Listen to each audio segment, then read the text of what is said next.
ဖျားပွင့်မှကြားရသည့်အဖြစ်အကြောင်းတရားဒေသနာတော်ဒီကနေ့ညတစ်ပါးသဘင်ခန္ဓာကိုရှင်ဘုန်းတော်သခင်ရှင်တော်မြတ်ဖျား၏မဟာကရုဏာကုံကိုအာယုပြုကာတိကျူဖွဲ့ဆိုအပ်သောဝန္ဒနာပနာမအတိတဂါထာကိုရွတ်ဆိုပူဇော်ခြင်းဖြင့်စတင်ကြရအောင်ယောကပကောတိဟိပိယပမေယံကာလံကရွန်တော်တိဒုက္ခရာနိခေရံကတောလောကဟိတယာနာထောနမောမဟာကာရုဏိကတတတယောနာထောဝိနိယမြာစွာတတ္တဝါဤ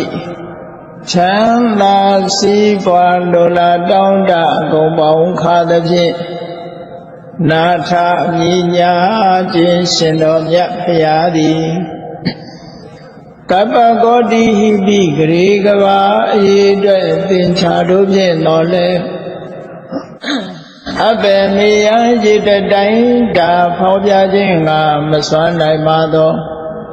ကာလလေးအသင်ချေသိနေကဘာရှိကြသောကာလပတ်လုံးလောကဟိတယတတလောကဤအကျိုးစီးပွားအလုံးငါအတိဒုက္ခရာနိဥ္စာတဲ့ချစ်လက်အင်္ဂါနိဒာကြီးမာသမိတာနှင့်တထာဇနီဆွန်ကြီးကြီးဟုကျတိထဝေ50အစုအလုံးခဲရင်သောအမှုတို့ကိုကရွန်တော်ဖျားဖြစ်ရန်ဤတန်ကျိုးကုတ်အာထုတော်မူရသည်ဖြစ်၍ခေရန်လက်ချေမျက်လုံးအသက်ဆုံးလည်းနှလုံးစိတ်ဝံကိုရောဤပင်မခြင်းသို့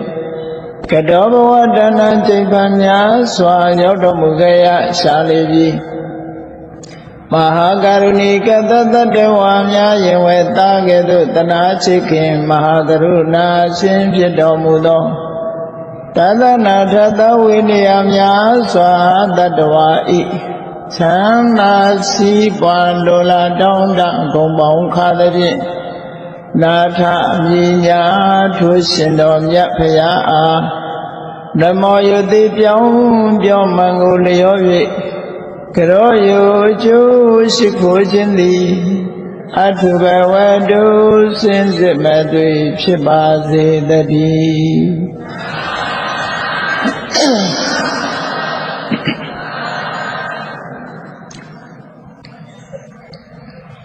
ဖရာပွင့်မှ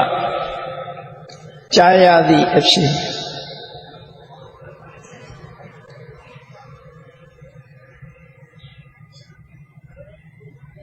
တခါတရံအမတမထူးခြားလေးနဲ့တဲ့မိဂုဏ်းရဲ့အဖြစ်တွေဆိုတာကာမပုဂ္ဂိုလ်တွေကဖြစ်ဆိုနိုင်စွာမရှိဘူးဒါကြောင့်မို့လို့အဖြစ်မှန်ဟာအတော်နဲ့မရနိုင်ဘူးမိဂုဏ်းရှိတော့လဲအဖြစ်မှန်ထုတ်နိုင်ခြင်းမရှိဘူးရသော်ဗျာမသိလို့ရှိရင်မိဂုဏ်းတစ်ခုရဲ့အဖြစ်တွေအမျိုးမျိုးထုတ်နေကြတော့လဲမှန်ကန်တဲ့အဖြစ်ဖြစ်မလာဘူးရသော်ဗျာတဆူပွင့်ဖို့ဆိုတာလဲအနည်းဆုံးကဘာပေါင်း4အသင်္ချေနဲ့တသိန်းကြာအောင်ပါရမီဖြည့်မှဘုရားတဆူဆိုတော့အမတမ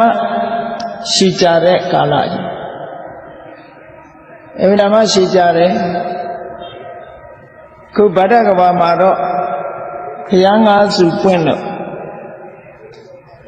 ဒီကဘာဟာဘုရားအများဆုံးပွင့်တဲ့ကဘာဖြစ်လို့ဗဒ္ဒကဘာလို့ဆိုကြရတယ်သို့တော်လည်းဖရာတဆူနဲ့တဆူချားဟာ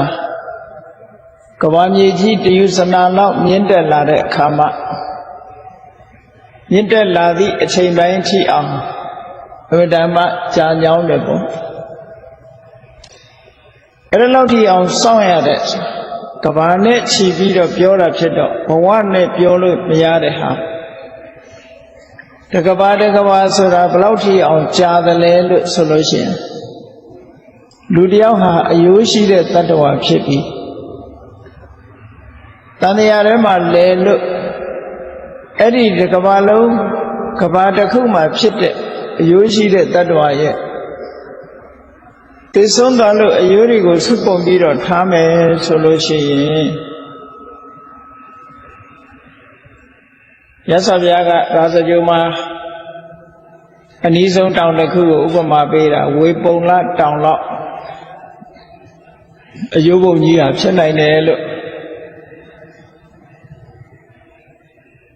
အဲ့ဒါလောက်ထိအောင်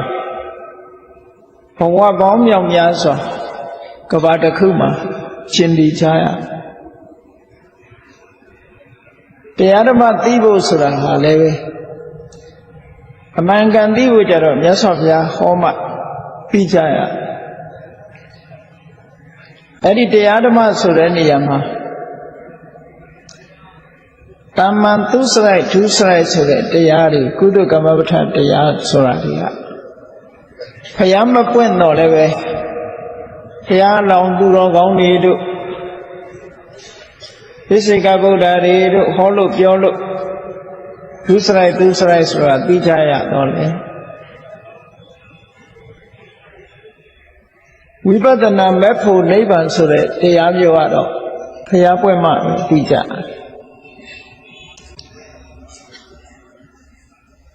သော်ဘုရားကိုယ်တိုင်ကမဟာပရိနိဗ္ဗာန်တုတ်မှာဟောထားတာရှိတယ်ကိုရောမြတ်ရဲ့ဘဝအတွေ့အကြုံနဲ့ပြောထားတဲ့စကားတစ်ခုကနှစ်ပေါင်း52နှစ်အတွင်းမှာတဲ့ဝိပဿနာကျင့်စဉ်ရဲ့တစိတ်တသေးသားလေးတောင်ဟောပြောနိုင်တဲ့ပုဂ္ဂိုလ်ဆိုမရှိဘူးသမထကျင့်စဉ်နဲ့ပတ်သက်ပြီးတော့ဟောပြောနိုင်တော့လဲဝိပဿနာကျင့်စဉ်ကျင့်ပြီးတော့ဘယ်ဖို့နိဗ္ဗာန်ဆိုက်ထိအောင်ဟောပြောနိုင်တယ်ဆိုတာဘုရားမြတ်စွာပွင့်တော်မူလာမှာဖြစ်တယ်52နှစ်ဆိုတာဘာပြောတာတော့ဆိုဘုရားလောင်းတော်ဟာ29နှစ်တောထွက်ပြီးတော့6နှစ်ဒုက္ခရစရိယကျင့်တယ်တရားရှာတယ်တရားရှာပြီးတဲ့အခါမှာအမှန်တရားကိုတွေးရှိဘုရားဖြစ်သို့ရောက်ပြီးတော့45ဝါတရားဟောတရားရှာတဲ့နှစ်က6နှစ်ဘုရားဖြစ်လို့တရားဟောတာက45နှစ်အဲ့ဒီနှစ်ခုပေါင်းလိုက်လို့ရှိရင်52နှစ်အဲ့ဒီ52နှစ်အတွင်းမှာရသော်ဘုရားသာသနာကလွယ်လို့တခြားသာသနာမှာဝိပဿနာတရားရဲ့တစိတ်တသေးတာလေးတောင်မတရားဖို့တရားရဲ့တစိတ်တသေးတာလေးတောင်ဟောပြောနိုင်တော့မရှိဘူးလို့အတိအလင်းမြတ်စွာဘုရားဟောကြားထားတယ်ဒါကြောင့်မလို့ဒီကျင့်စဉ်နဲ့ပတ်သက်လာလို့ရှိရင်ဝိပဿနာတို့မဲ့တို့ဖို့တို့ဆိုတဲ့ကျင့်စဉ်တွေနဲ့ဝိပဿနာကျင့်စဉ်နဲ့ပတ်သက်မဲ့ဖို့ထီအောင်ဥတည်သွားနိုင်တဲ့ကျင့်စဉ်နဲ့ပတ်သက်လာလို့ရှိရင်ဘုရားပွင့်မှသာသိကြဘုရားပွင့်မှကြားသိရတဲ့အဖြေဆိုတာမဲ့ဖို့နိဗ္ဗာန်ကိုဥတည်သွားတဲ့ဝိပဿနာကျင့်စဉ်နဲ့ပတ်သက်တဲ့တရားတွေနောက်ဆုံးသင်္ခါရတရားတွေချုပ်ငြိမ်းပြီးတော့ဒုက္ခတွေအဆုံးသတ်တယ်ဆိုတဲ့နိဗ္ဗာန်နဲ့ပတ်သက်တဲ့တရားတွေမြတ်စွာဘုရားပွင့်မှသိကြရတာတခြားချိန်မှာဆိုရင်လုံးဝကြားရတဲ့အနေအထားမရှိဘူး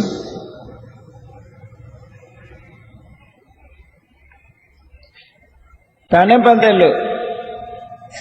ဓမ္မပဒမှာမြတ်စွာဘုရားဟောတာကိစ္ဆောမနုဿပတိလာဘောကိစ္ဆံမစ္ဆာနစီဝိတကိစ္ဆံတတ္တမတဝနံကိစ္ဆောဗုဒ္ဓနာမုပ္ပါရောလို့နောက်ဆုံးအပိုက်မှာပါတယ်ကိစ္ဆောဗုဒ္ဓနာမုပ္ပါရောဘုရားနာဘုရားရှင်တို့ရဲ့ဥပ္ပါရောလောကမှာသစ္စာလေးပါးကိုသိမြင်ပြီးတော့ထင်ရှားပွင့်ပေါ်လာခြင်းဟာကိစ္ဆော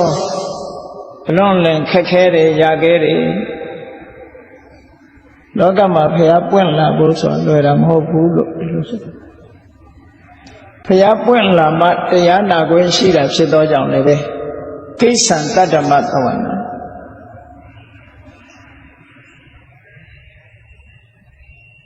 တော်ကောင်းတရားဆိုတဲ့ဝိပဿနာကျင့်စဉ်တို့ဘက်တို့ဖို့တို့နိဗ္ဗာန်တို့ဆိုတဲ့ဒီတရားတွေကိုကြားနာခွင့်ရဖို့ဆိုတာလေအမှန်တမ်းခဲရင်တယ်လို့ဒီလိုမြတ်စွာဘုရား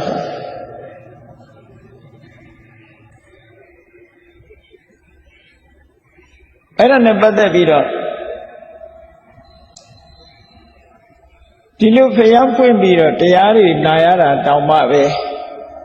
တစ်ခါတည်းရန်လွဲချော်သွားနိုင်သေးတယ်ဆိုတာဘုန်းကြီးတို့တွေဘဝရဲ့သင်္ကန်းစာယူထားလို့အဲ့ကတ္တဗမြတ်စွာဘုရားဟာလူသက်တမ်းအနှစ်2000မှာပွင့်တော်မူတယ်ဒီကဘာမှာဆိုလို့ရှိရင်ကကုသနာမြတ်စွာဘုရားကလူတွေရဲ့သက်တမ်းအနှစ်4000မှာပွင့်ပြီးတော့ထို4000တန်းကနေပြီးဆွတ်ရွတ်သွားလိုက်တာ7တန်း7တန်းကနေပြန်ပြီးတော့ကုသိုလ်ကောင်းမှုတွေစောင့်တည်လို့ပြန်တက်သွားတဲ့အခါသင်္ချေကနေပြန်ဆုတ်လာတဲ့အခါအနှစ်3000တန်းရောက်တဲ့အခါမှာ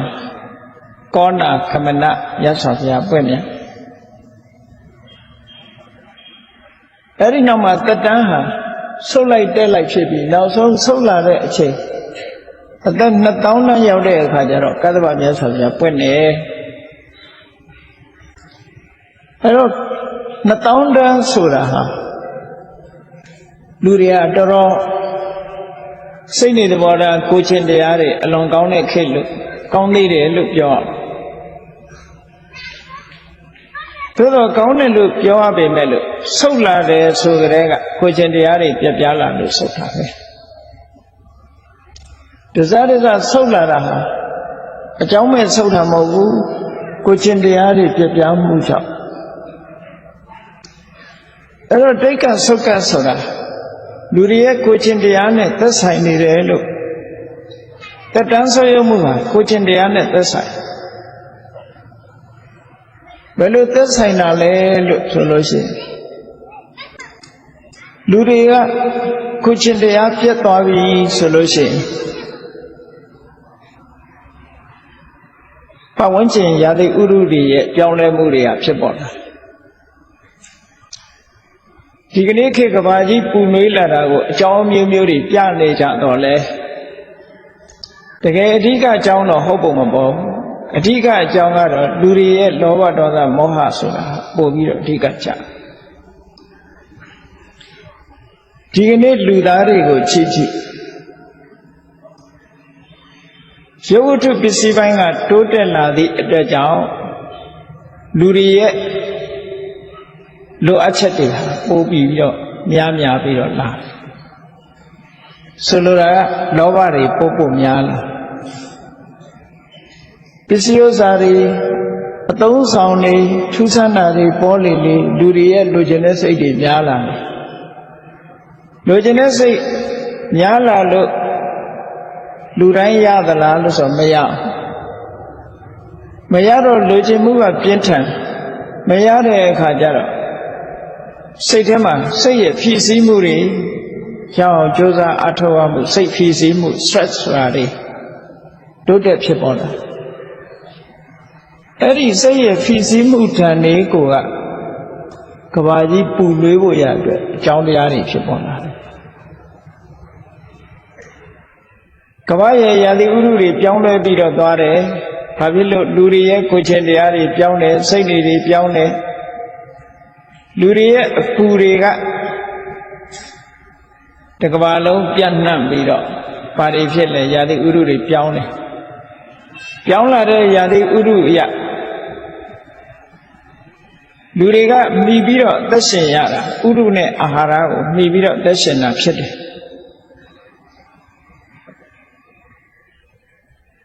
လူတွေရဲ့ကိုယ်ချင်းတရားပြပြမှုကြောင့်ရာသီဥတုတွေပြောင်းလာတဲ့အခါထိုရာသီဥတုကိုမှီပြီးတော့ဖြစ်ရတဲ့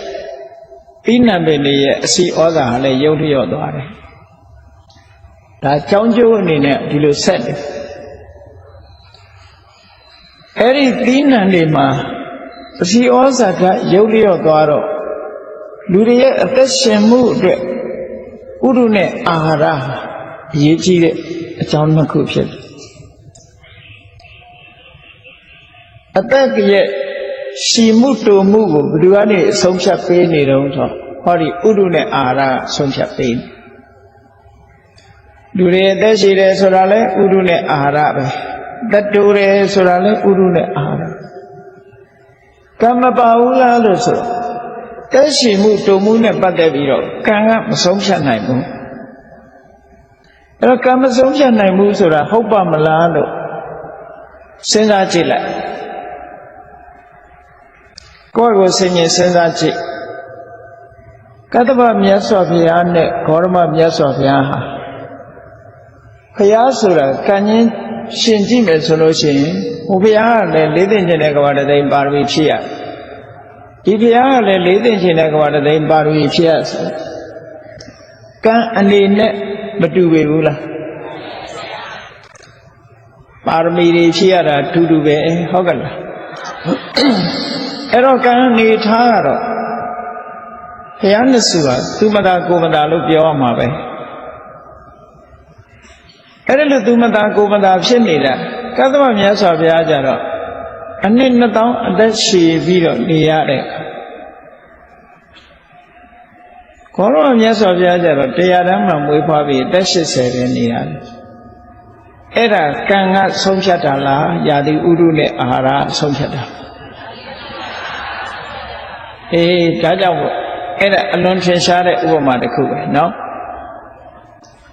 ဒါကြောင့်မို့စာပေကျမ်းဂန်မှာဟောထားတာရှိတယ်သက္ကရာတွေကရေးထားတယ်ဥဒုနာဘောဇနေနာအာယုဟာယတိပိဝတ္တတိပိကတန်းကြီးဆိုးရုပ်တယ်ဆိုတာဥဒုကြောင့်အာဟာရကြောင့်ပါတဲ့ဥဒုအာဟာရကောင်းအောင်လုပ်နိုင်လို့ရှိရင်ကတန်းကြီးပြန်ရှည်လာတယ်ဒါဖြင့်ဥဒုအာဟာရကိုဘယ်သူကကောင်းအောင်လုပ်နိုင်လို့ဆိုရင်လူရဲ့ကိုယ်ချင်းတရားကောင်းအောင်လုပ်လူတွေကိုယ်ချင်းတရားပြတ်တယ်ဆိုတာလူသားတွေအားလုံးကိုယ်ချင်းတရားပြတ်လာပြီအများစုကပြတ်လာပြီဆိုလို့ရှိရင်ကဘာရဲ့ယာတိဥဒုပြောင်းလဲမှုတွေဖြစ်ပေါ်လာတယ်ဒါဗုဒ္ဓကျမ်းစာရှုထောင့်ကနေပြောတာသိပ္ပံပညာရှုထောင့်ကတော့ဘာချိုးကြောင့်ညာချိုးကြောင့်ပြောရင်ပြောမှာပေါ့တခြားအကြောင်းအရာတွေဟုတ်ကဲ့အိုဆုံးလွာပေါက်လို့ဘာလို့ပြောမှာပေါ့အဲ့ဒီအိုဆုံးလွာဘာကြောင့်ပေါက်တာတော့ဆိုတဲ့အခါကျတော့နောက်ဆုံးကျတော့ကံမဲရောက်လာမှလူတွေရဲ့အကျင့်စာရိတ္တပဲရောက်လာသက်ရှိတတ္တဝါတွေရဲ့ကိုချင်းတရားပြပြမှုပို့ပြီးတော့အဓိကကျနေဒီလိုဆိုလို့เนาะအဲ့ဒါကြောင့်မလို့ဘယ်သူမပြုတ်မိမိမှုပဲသူများကိုပြစ်တင်စရာမလိုဘယ်သူပြစ်တင်ကိုယ့်ဟာကိုယ်ပဲပြစ်တင်ရတော့ဟုတ်ကဲ့အေးဒါကြောင့်မလို့တတန်းနေဆိုးရုံလာတာဟာဥဒုနဲ့အာဟာရပြပြပြီးဒီလိုဆက်သွယ်ပြီးဆိုးရုံလာတယ်လောက်ကောင်းတဲ့အခြေအနေပဲဖြစ်ဖြစ်ဇမယံခါဒီလူတွေရဲ့စိတ်အခြေအနေထားလူဟာလူပဲတတန်းရှည်တဲ့ခေတ်ပဲဖြစ်ဖြစ်တတန်းတိုတဲ့ခေတ်ပဲဖြစ်ဖြစ်ကောင်းတဲ့စိတ်နေသဘောထားကိုကျင့်တရားရှိတဲ့ပုဂ္ဂိုလ်ဟာရှိတယ်မကောင်းတဲ့စိတ်နေသဘောထားကိုကျင့်တရားရှိတဲ့ပုဂ္ဂိုလ်ဟာရှိသို့သောရာခိုင်နှုန်းတွက်ကြည့်မယ်ဆိုရင်တတန်းတိုလာပြီဆိုလို့ရှိရင်မကောင်းတဲ့လူဥယေများလာတယ်လို့ဒီလိုဆိုလို့များလာသည့်အတွက်ကြောင့်အများကနေအဆုံးဖြတ်ပေးသွားတာပဲလေအေးကတ္တဗဘုရားရဲ့လက်ထက်အနှစ်2000တန်းအနှစ်1000တန်းဆိုတော့ဒီကနေ့ခေတ်နဲ့စာမယ်ဆိုလို့ရှိရင်အနှစ်1000တန်းဟာအတော်ကိုကောင်းတဲ့ခေတ်လို့ပြောရအောင်ကိုချင်းတရားတွေအတော်ကောင်းနေတယ်လို့ပြောမှာသို့တော့ဟောက်ပြန်ပျက်စီးလာတာလူသားတွေရဲ့လောကမှာစတင်ပျက်စီးလာတာအနှစ်7000တန်းကစပြီးတော့ကိုချင်းတရားပြက်လာတာနော်အဲ့ဒီကနေတဖြည်းဖြည်းပြက်လာတဲ့ကိုချင်းတရားကိုဖျားတွေပွင့်တဲ့အခါကျတော့မြတ်စွာဘုရားရဲ့တရားဓမ္မတွေကိုနာယူရလိုက်တဲ့အခါလူတွေဟာကိုချင်းတရားပြန်ကောင်းလာတဲ့သဘောလေးတော့ရှိတာသို့မဟုတ်ဟန်တာလေးဖြစ်သွားတယ်အရှိန်နဲ့ကျသွားတာမဟုတ်ဘူးအရှိန်အဟုန်နဲ့မကျပဲနဲ့အဟန်တာလေးတွေဖြစ်လာတယ် ဒါကြောင့်မို့ကတ္တဗမြတ်စွာဘုရားလက်ထက်မှာတရားဓမ္မကျင့်ကြံကြိုးကိုအားထုတ်လို့လောကကြီးဟာရုပ်တရက်ဆွေးရုပ်ပြီးတော့မသွားဘူးသို့တော့ကတ္တဗမြတ်စွာဘုရားရဲ့သာသနာနောက်ပိုင်းကျတော့ရှားရှိစွာတည်တဲ့အနေအထားမျိုးမရှိဘူးပေါ့အဲ့ဒီကတ္တဗမြတ်စွာဘုရားရဲ့လက်ထက်မှာအမျိုးသားယဟန်တော်တစ်ပါးသမဏဓမ္မလို့ဆိုတဲ့ကိလေသာငြိမ်းချောင်းအကျင့်တွေကိုကျင့်တယ်ကိလေသာငြိမ်းချောင်းအကျင့်ဆိုတာဘာလဲလို့ဆိုရင်သီလရဲ့သမာဓိရဲ့ပညာရဲ့နော်မဂ္ဂင်၈ပါးကျင့်တရားပဲပြောမယ်ဆိုရင်သမဝါစာသမကမ္မန္တသမအာဇီဝဆိုတဲ့မဂ္ဂင်၈ပါးအကျင့်တရားကိုကျင့်တယ်သီလသိက္ခာကိုကျင့်တယ်သမဝါယာမသမတတိသမသမာဓိဆိုတဲ့သမာဓိသိက္ခာအကျင့်ကိုကျင့်ပြီးတော့သမဒိဋ္ဌိသမသင်္ကပ္ပဆိုတဲ့ပညာအကျင့်ဆိုလိုတာကတော့မဂ္ဂင်၈ပါးအကျင့်တရားအတိုင်းစွမ်းအားရှိသမျှသာသနာပေါ်ဝင်ပြီးတော့ဆရာဟန်တရားကျင့်ကြံကြိုးကိုအထုတ်တယ်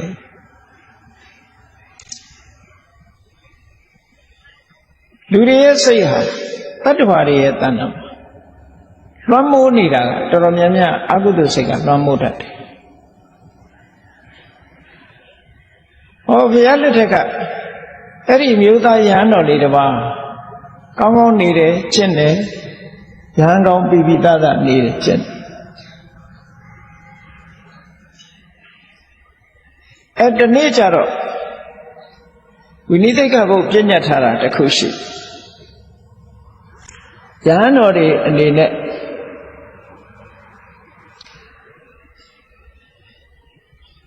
စိမ့်ရှင်နေတဲ့တစ်ပင်တွေကိုမခုတ်ရဘူးမဖြတ်ရဘူးမဖြတ်စီရဘူးမြတ်စွာဘုရားပြညတ်ခဲ့တာကတော့ဘာအတွက်ပြညတ်ခဲ့တာတော့ယဟန်တော်တွေတစ်ပင်မခုတ်ရဘူးလက်မြတ်တစ်ပင်တွေမဖြတ်စီရဘူးဆိုတာအိန္ဒိယနိုင်ငံမှာကအဲ့ဒီတစ်ပင်တွေမှာဇီဝဆိုတာရှိတယ်လို့သူတို့ယူဆတစ်ပင်တစ်ပင်ကိုခုတ်လိုက်ဖြတ်စည်းလိုက်မြက်ပင်တစ်ပင်ကိုနှုတ်လိုက်မယ်ဆိုရင်ဇီဝလေးဟာပျက်စီးသွားတော့သက်ရှိတတ္တဝါကိုတတ်တာနဲ့တူတူပဲပေါ့အဲ့ဒါကြောင့်မို့လို့သူတို့အနေနဲ့သီလပြတ်တယ်လို့ယူဆတယ်မြတ်စွာဘုရားကအဲ့ဒါလိုယူဆပြီးယုံကြည်ပြီးတော့ဒီသိက္ခာပုဒ်ကိုပြညတ်ထားတော့မဟုတ်ဘူးပေါ့သို့တော့ဒီသိက္ခာပုဒ်ပြညတ်ထားကတော့လူတွေကဇီဝရှိတယ်လို့အထင်ရောက်နေတာဖြစ်တဲ့အတွက်ကြောင့်ရဟန်းတော်တွေအနေနဲ့လူတွေရဲ့စိတ်ကိုထိမ့်ပေးတဲ့အနေနဲ့တစ်ဖက်ကကြည့်မယ်ဆိုရင်လူတွေစိတ်ချနှံ့လောက်အောင်ကျင့်တယ်နောက်တစ်ဖက်ကကြည့်မယ်ဆိုရင်နယ်မြတ်တစ်ပင်တွေမဖြတ်စည်းသည့်အတွက်ကြောင့်မိမိရဲ့ယဟန်တရားအတွက်လည်းလင်ဟင်းစရာဘာတစ်ခုမှမရှိဘူး။နောက်အဲ့ဒီနယ်မြတ်တစ်ပင်တွေပေါ်မှာမှီပြီးတော့ဖြစ်ပေါ်နေတဲ့တိရစ္ဆာန်တွေကိုလည်းမဲ့ညာတနာရရောက်တယ်ဆို။အဲ့ဒီရှုတော့ကနေပြီးမြတ်စွာဘုရားကနယ်မြတ်တစ်ပင်တွေကိုမဖြတ်စည်းရဘူးလို့ပြညတ်ခဲ့တာ။ဒီကနေ့ခေတ်မှာပတ်ဝန်းကျင်ထိမ့်သိမ်းရေးဆိုတဲ့အဖွဲ့အစည်းတွေပေါ်လာလောကမှာတစ်တော်တွေပြုံးနေတယ်အဲ့ဒီတစ်တုံးတွေပြုံးနေမှုကြောင့်ကဘာကြီးကပူလာတယ်လို့ဆိုတဲ့လူတွေလည်းရှိတာပဲเนาะအဲ့တော့ဒီနေ့ environment လို့ခေါ်တယ်ဒီ environment လို့ခေါ်တယ်ပတ်ဝန်းကျင်နဲ့ပတ်သက်တဲ့ထိန်းသိမ်းဆောက်ရှောက်မှုဟောဒီမြတ်စွာဘုရားရဲ့ဝိနည်းသိက္ခာပုဒ်ရှေ့တန်းကိုရောက်လာဘုရားတော်ဒီပတ်ဝန်းကျင်ထိန်းသိမ်းဆောက်ရှောက်ဖို့ဆိုတဲ့ပြညတ်တာမဟုတ်ခဲ့ပေမဲ့ဒီကနေ့ယဟန်တော်တွေဟာပတ်ဝန်းကျင်ကိုထိန်းသိမ်းတဲ့နေရာမှာရှေ့တန်းကရောက်လာတယ်ဟုတ်ကဲ့တော်များများကစိတ်ထဲမှာကျဉ်းနှံ့မှုဖြစ်တာမြတ်စွာဘုရားရဲ့ဒီပြညတ်ချက်ပေါ်မှာစိတ်ထဲကကျဉ်းနှံ့ဘာလို့လဲဆိုတစ်ပင်တွေပါလိမဖြည့်ဆည်းရဘူးလို့ဘုရားပြညတ်ထားတယ်အဲ့ဒီပြညတ်ချက်ဟာဒီကနေ့ခေတ်မှာဆိုရင်တကယ်ကိုဖြည့်ကျူးစရာကောင်းတဲ့အနေအထားတစ်ခုဖြစ်လာတယ်ပေါ့နော်အဲ့ဒါလို့ ဒီဂေါရမမြတ်စွာဘုရားလက်ထက်မှာလည်းပဲဒီနယ်မြတ်တစ်ပင်တွေမဖြတ်စီရဘူးဆိုတဲ့သိက္ခာပုဒ်ရှိတာမျိုးစေ့တွေမဖြတ်စီရဘူးဆိုတာရှိ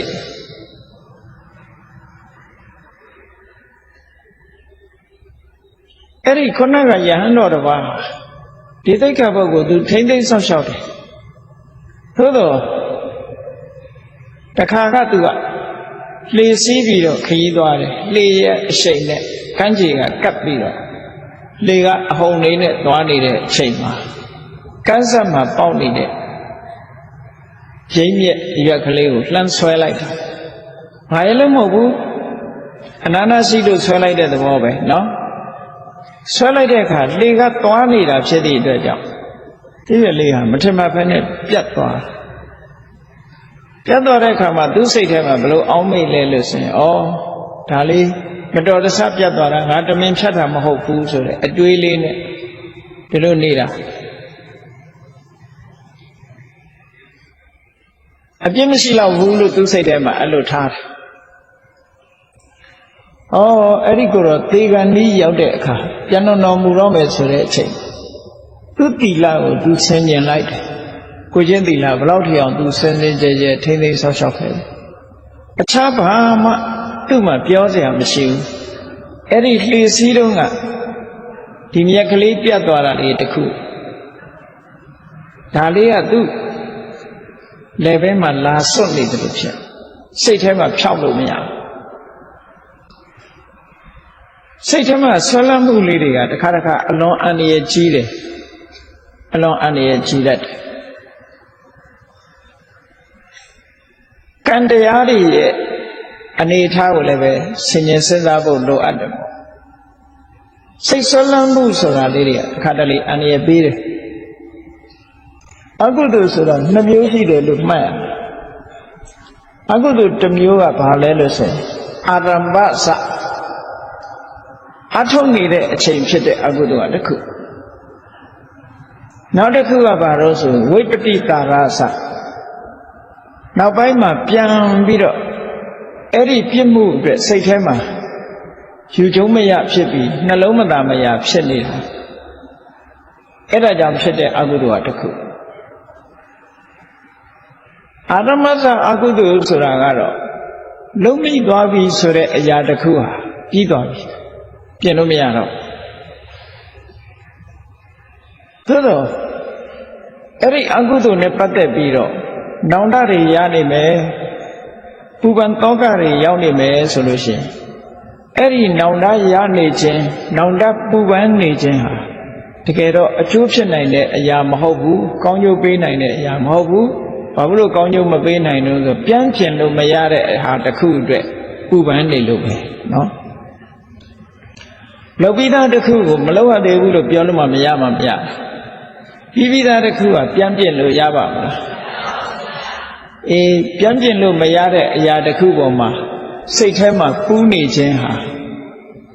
မကောင်းတဲ့အလုပ်တစ်ခုလို့ဒီလိုယူဆတယ်ဒါကြောင့်မို့လို့အဲ့ဒါကုကတအဲ့ဒီကုကတဆက်ဆုပ်เสียအပြုအမူတစ်ခုပဲအဲ့ဒီဆက်ဆုပ်เสียအပြုအမူကြောင့်ဖြစ်ပေါ်လာတဲ့စိတ်ထဲမှာမချမ်းမမြေ့ဖြစ်နေတဲ့ကုက္ကုဆတရားလို့အဲ့ဒီကုက္ကုဆဝိပတိတာရပฏิတာရဆိုတာပြန်ပြီးတတိယလိုက်တိုင်းဝိစိတ်ထဲမှာရှင်းနှက်เสียမဖြစ်ဘဲနဲ့ဖောက်ပြန်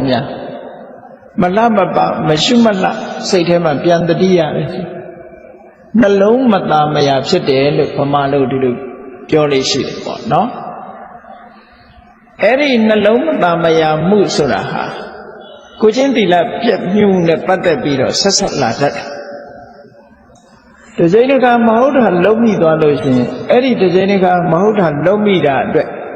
နှလုံးမသာမယာမှုဖြစ်တတ်တယ်ဒါကြောင့်မို့အဲ့လိုမျိုးမဖြစ်ရအောင်လို့ဆိုပြီးတော့ဉာဏ်တော်တွေဟာပြစ်မှုတစ်ခုအဘတ်ဆိုတဲ့ပြစ်မှုတစ်ခုကျူးလွန်မိပြီဆိုရင်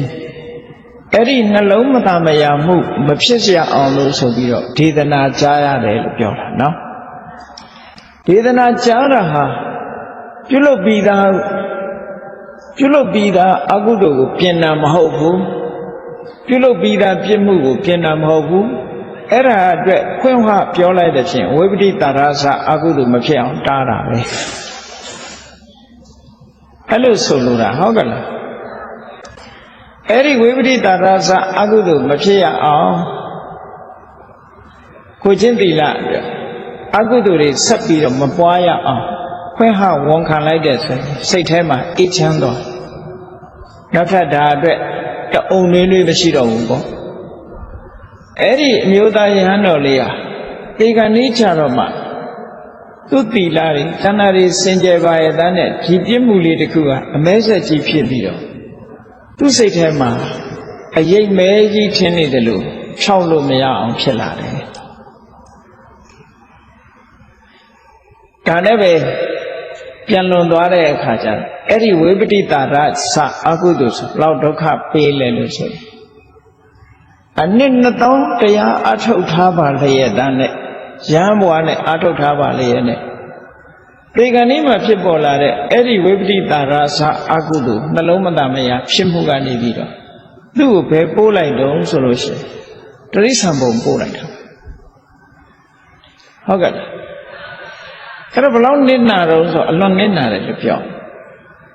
ဟိုရှိကလှုပ်ထားတဲ့ကုသိုလ်တွေကမကယ်နိုင်ဘူးလားလို့ဆိုဘာကြောင့်မကယ်နိုင်တာတုံးလို့ကံရဲ့သဘောကိုဆင်ញင်စဉ်းစားဖို့လိုတယ်ကံဆိုတာလက်ဦးတဲ့ကံကအကျိုးပေးတယ်လက်ဦးတဲ့ကံကအကျိုးပေးဒါကြောင့်မို့လို့ကံနေမှာအကျိုးပေးတဲ့အစဉ်အပြင်ပြောမယ်ဆိုလို့ရှိရင်အမတမကြီးလေးတဲ့ခရုကကံရှိတယ်အကုသိုလ်ဘက်ကပဲဖြစ်ဖြစ်ကုသိုလ်ဘက်ကပဲဖြစ်ဖြစ်ကြီးမားတဲ့အရှိန်အဝါကြီးတဲ့ခရုကကံရှိရင်အဲ့ခရုကကံအကျိုးပေးဆိုပါစို့အမေတတ်ထားတယ်ဖေတတ်ထားတယ်ပေါ့အကုသိုလ်ကံတွေကနေညေတမိစ္ဆာဒိဋ္ဌိတို့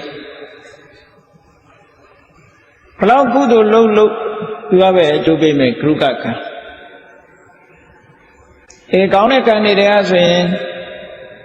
မဟကုတ်ကံတို့လိုတပဋ္ဌာန်းချင်းစေတခုကိုကျင့်လို့ဇံရတယ်ဇံကုသိုလ်ကဇံနဲ့ကံတွေကိုအကုန်လုံးတားပြီးတော့သူ့ပဲအကျိုးပေးနော်အလုံးလွှမ်းထားနိုင်တယ်သူကအဲ့ဒီဂရုကကံမရှိဘူးဆိုလို့ရှိရင်ဘယ်သူကလာတော့ဆိုအာစိဏကံအာစိဏဆိုတာနေစဉ်နဲ့များဟုတ်လားဝဏိဘလောက်ကြတယ်မပဲနေစဉ်ဘုရားရှိခိုးတယ်နေစဉ်ရေချမ်းပန်းလှူတယ်နေစဉ်စင်ကြီးလှူတယ်နေစဉ်ဆွမ်းလောင်းတယ်စသဖြင့်နေစဉ်ဝဏိဘထားပြီးတော့အမြဲလုပ်နေတဲ့ကံအရှိန်ကောင်းတယ်ဒီကနေ့ကြသူကအကျိုးပေးတယ်အဲ့ဒီအာစိဏကံမရှိဘူးဆိုလို့ရှိရင်ဘယ်သူကဝင်ကျိုးပေးတော့ဆိုအာတဏကံကကျိုးပေးတတ်တယ်ပေါ့အာတဏကံကတခါတည်းဒီပြင်ကံတွေရှိနေတော့လည်းပဲသူကအာစိဏကံလို့ရှိနေတော့လည်းပဲသူကအရင်ဥအောင်ကျိုးပေးတတ်တယ်အဲ့ဒါကိုနားလည်အောင်ကတော့ဒီကဆရာကြီးတွေကဥပမာပေးထားတာတော့လက်အိုကြီးတစ်ကောင်နဲ့ဥပမာပေးထားတယ်ညနေကျတော့နွားတွေစက်ချက်ကနေမောင်းပြီးတော့နှချမ်းနဲ့သွင်းတဲ့အခါအိုမင်းလို့တုံချိနေတဲ့လက်အိုကြီးကနောက်ဆုံးမှခြံထဲဝင်နိုင်တယ်ပေါ့ခြံထဲနွားတွေကအရင်ဝင်သွားတယ်နာနဲ့ခြံဖွင့်ထွက်တဲ့အခါကျတော့သူကခြံပေါဝမှာအိဋ္ဌာဖြစ်သောကြောင့်သူအရင်ထွက်ရတယ်ပေါ့အဲ့ဒါလိုပဲအာတဏကံတေဂဏီမှာဖြစ်တဲ့ကံဖြစ်သည့်အတွက်ကြောင့်တေဂဏီမှာပြန်တတိယရာတို့တေဂဏီမှာလှုပ်တဲ့ကံတို့သူကအထွက်ကလေးဆိုတော့ပိုးအင်အားရှိတယ်လို့ရှိလို့လက်ဥမှုယူပြီးတော့သူကအရင်အကျိုးပေးလိုက်တာခုနရဟန်းတော်လေးမှလည်းပဲရှေ့ပိုင်းကလှုပ်ထားတဲ့အာစိဏကံတွေရှိပါလေတဲ့တေဂဏီမှာအာတဏကံလို့ဆိုတဲ့စိတ်ထဲမှာနှလုံးမသားမရဖြစ်နေတာကနေဝင်ကျိုးပေးလိုက်တာတိရစ္ဆာန်ပုံမြောက်သွားတယ်တိရစ္ဆာန်ဘာတိရစ္ဆာန်ဖြစ်တာတုံးလို့ဆိုနဂါနာဂဆိုမြန်မာတွေကတော့နဂါဆိုအမောင်းနဲ့ပဲဖြစ်နော်အိန္ဒိယနိုင်ငံမှာနာဂဆိုတာဘာကိုခေါ်တာတုံးဆိုကောပရာလို့ခေါ်တယ်မွေဟောက်ကြီးတွေကိုနာဂလို့ခေါ်တာသူတို့ရှေ့ကအိန္ဒိယမှာစကားတကားရိုက်ခုတယ်နာဂီဆိုတဲ့စကားအဲ့ဒီနာဂီဆိုတဲ့စကားရိုက်တဲ့အခါဂလုံကနေပြီးတော့နဂါးကိုစိတ်တဲ့ထိုးတတ်တဲ့ ဇက်လန်းလေးကစထားတာအဲ့ဒီမှာနာဂလို့ဆိုဂလုံကြတော့လင်းယုံငှက်ကြီးနဲ့ရိုက်တယ်နဂါကြတော့မွေဟောင်းနဲ့ရိုက်တယ်ကော့ပရာဆိုမွေဟောင်းနဲ့ရိုက်အဲ့ဒါကြောင့်မလို့အိန္ဒိယနိုင်ငံမှာနာဂဆိုတာမွေဟောင်းကိုခေါ်တယ်ဘင်္ဂလားဒေ့ရှ်တို့ဘာလို့လဲအကုန်လုံးအဲ့နာဂလို့ပဲခေါ်တာပဲဒီကနေ့ခေတ်မှာသူတို့ကနာဂလို့ခေါ်တယ်အဲ့တော့မွေဟောင်းကိုခေါ်တယ်သို့တော့မွေကတော့အမျိုးအစားရှိမှာပေါ့ရုပ်ပြောင်းလို့ရုပ်လွဲလုံးနိုင်လောက်အောင်ကံစိတ်ရှိတဲ့မွေတွေလည်းရှိမှာပေါ့အဲ့တော့နာဂဆိုတဲ့ဒီမွေမျိုးတွေဟာမွေပဲသူတို့စားအာဟာရဖားတော့ဘာလို့ပေါ့ဒါတွေပဲစားတာပဲအဲ့ဒီရဟန်းတော်လေးဟာဒီကနေ့မှသူဒါသွားတတိယပြီးတော့သူ့ရဲ့ဒီမြက်ကလေးပြတ်သွားတာဖြတ်မိသွားတဲ့ဟာလေးအတွက်စိတ်သောကရောက်ပြီးတော့စိတ်ထဲမှာနှလုံးမသားမြတ်ဖြစ်ပြီးသေသွားတော့အဲ့ဒါငကားသွားဖြစ်တာပြိညက်ရဲ့နာမည်နဲ့ပဲသူကဧရကပတ္တပြိရွက်ဆိုတဲ့နာမည်နဲ့သွားပြီးတော့ငကားဖြစ်တာအဲ့တော့သူဖြစ်တာဘာပရိသေတွေနဲ့ဖြစ်တယ်လဲလို့ဆိုတာကိုတော့အတိအကျပြောမထားဘူးသို့တော့ဥပပပရိသေတွေလည်းဖြစ်ကောင်းဖြစ်တယ်ငကားတွေကငကားဘဝရယူပုံမွေးပုံမွေးနည်းဟာ၄မျိုးရှိတယ်နာဂတန်ယုတ်ဆိုတာကိုကြည့်တန်ယုတ်ကျမ်းထဲမှာတန်ယုတ်ပါဠိတော်တန်ယုတ်တဲ့နိကာယအန္တစဥကမွေးတဲ့ငကားရှိတယ်ဥကပေါက်တဲ့ငကားရှိတယ်ဒီကနေ့ခေတ်မွေတွေမှာဥကပေါက်တယ်ဆိုတာအလုံးသိကြတယ်ပေါ့နော်မပွေးတွေပါလေကြတော့ဥကမဟုတ်ဘဲနဲ့ဒီတိုင်းမွေးဖွားတာလည်းရှိတယ်ဒါတော့အန္တစဆိုတာဥကနေပေါက်တဲ့မွေးဆလာပုဇာဆိုတာလူတွေမွေးတယ်လို့ပဲသားအိမ်ကနေပြီးတော့မွေးတာဘောနဲ့ကနေမွေးလာအဲ့ဒါတစ်မျိုးတန်တေတစဆိုတာအစိုးအထိုင်းအညိကိုဆွဲပြီးတော့မွေးဖွားလာတယ်ဩပပတိကဘွားကနဲ့ဖြစ်တာအဲ့ဒါလို့ငကားတွေမွေးဖွားဖို့မွေးဖွားနည်းယောနိ၄မျိုးရှိတယ်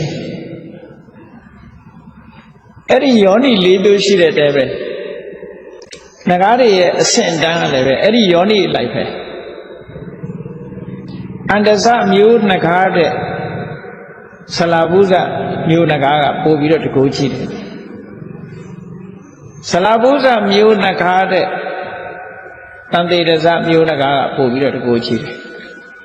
တန်တေတစမျိုးငကားတဲ့ဩပပတိကမျိုးငကားကပို့ပြီးတော့တကူကြည့်တယ်လို့သူတို့ဆိုတယ်နော်အဲ့တော့ငကားရဲ့ဆန့်ကျင်ဘက်ရန်သူကတော့ဘယ်သူတော့ဆိုဂလုံပဲဒီကနေ့ခေတ်မှာဂလုံတို့ငကားတို့ဆိုတာပကြီးဆရာတွေရေးထားတာတွေကိုကြည့်မယ်ဆိုရင်ဒီကောင်တွေမြင်ဘူးမှမဟုတ်တော့ဘူးပေါ့ပကြီးဆရာတွေကတော့ငကားဆိုလဲအမောက်တက်ပေးထားတာကိုဂလုံကြတော့လည်းပဲတကယ်လူယုတ်ကြီးလို့နော်နှာခေါင်းချွန်ချွန်ကြီးနဲ့ရေးထားတာအဲ့တော့ဂလုံဆိုတာဘာတုံးလို့ပြောမယ်ဆိုလို့ရှိရင် eagle လို့ခေါ်တယ်လင်းအောင်ငယ်ကြီးတွေကိုဂလုံလို့ဒီလိုဆိုနိုင်တယ်ဘာဖြစ်လို့တုံးဆိုတော့ဂလုံဆိုတာငှက်ပဲလေဒိဗ္ဗာဓိစာပက္ခိဝိသုဒ္ဓစက္ခုမဟာသမယတုံးမှာဒိဗ္ဗာဓိစာပက္ခိဝိသုဒ္ဓစက္ခုတောင်ရှိတယ်မျက်စိဆူးရှားတယ်အဲ့ဒီဤကဲဆိုတဲ့လင်းယုံကြီးတွေကလည်းပဲဟိုးကောင်းငင်ကနေပြီးတော့မျက်ထဲမှာမွေလေးတွေသွားနေလို့ရှိရင်မြင်ရတယ်ဆိုတော့ထိုးဆင်လာပြီးတော့အဲ့ဒီမွေဖမ်းသွားတာပဲသို့တော့တာမန်လင်းယုံတော့မဟုတ်ဘူးပေါ့ဘလုံးဆင်းလင်းယုံကတော့ကာမစိတ်ဓိနဲ့ပို့ပြီးတော့ကြီးမားတဲ့အကောင်ဖြစ်ချင်းဖြစ်မှာပေါ့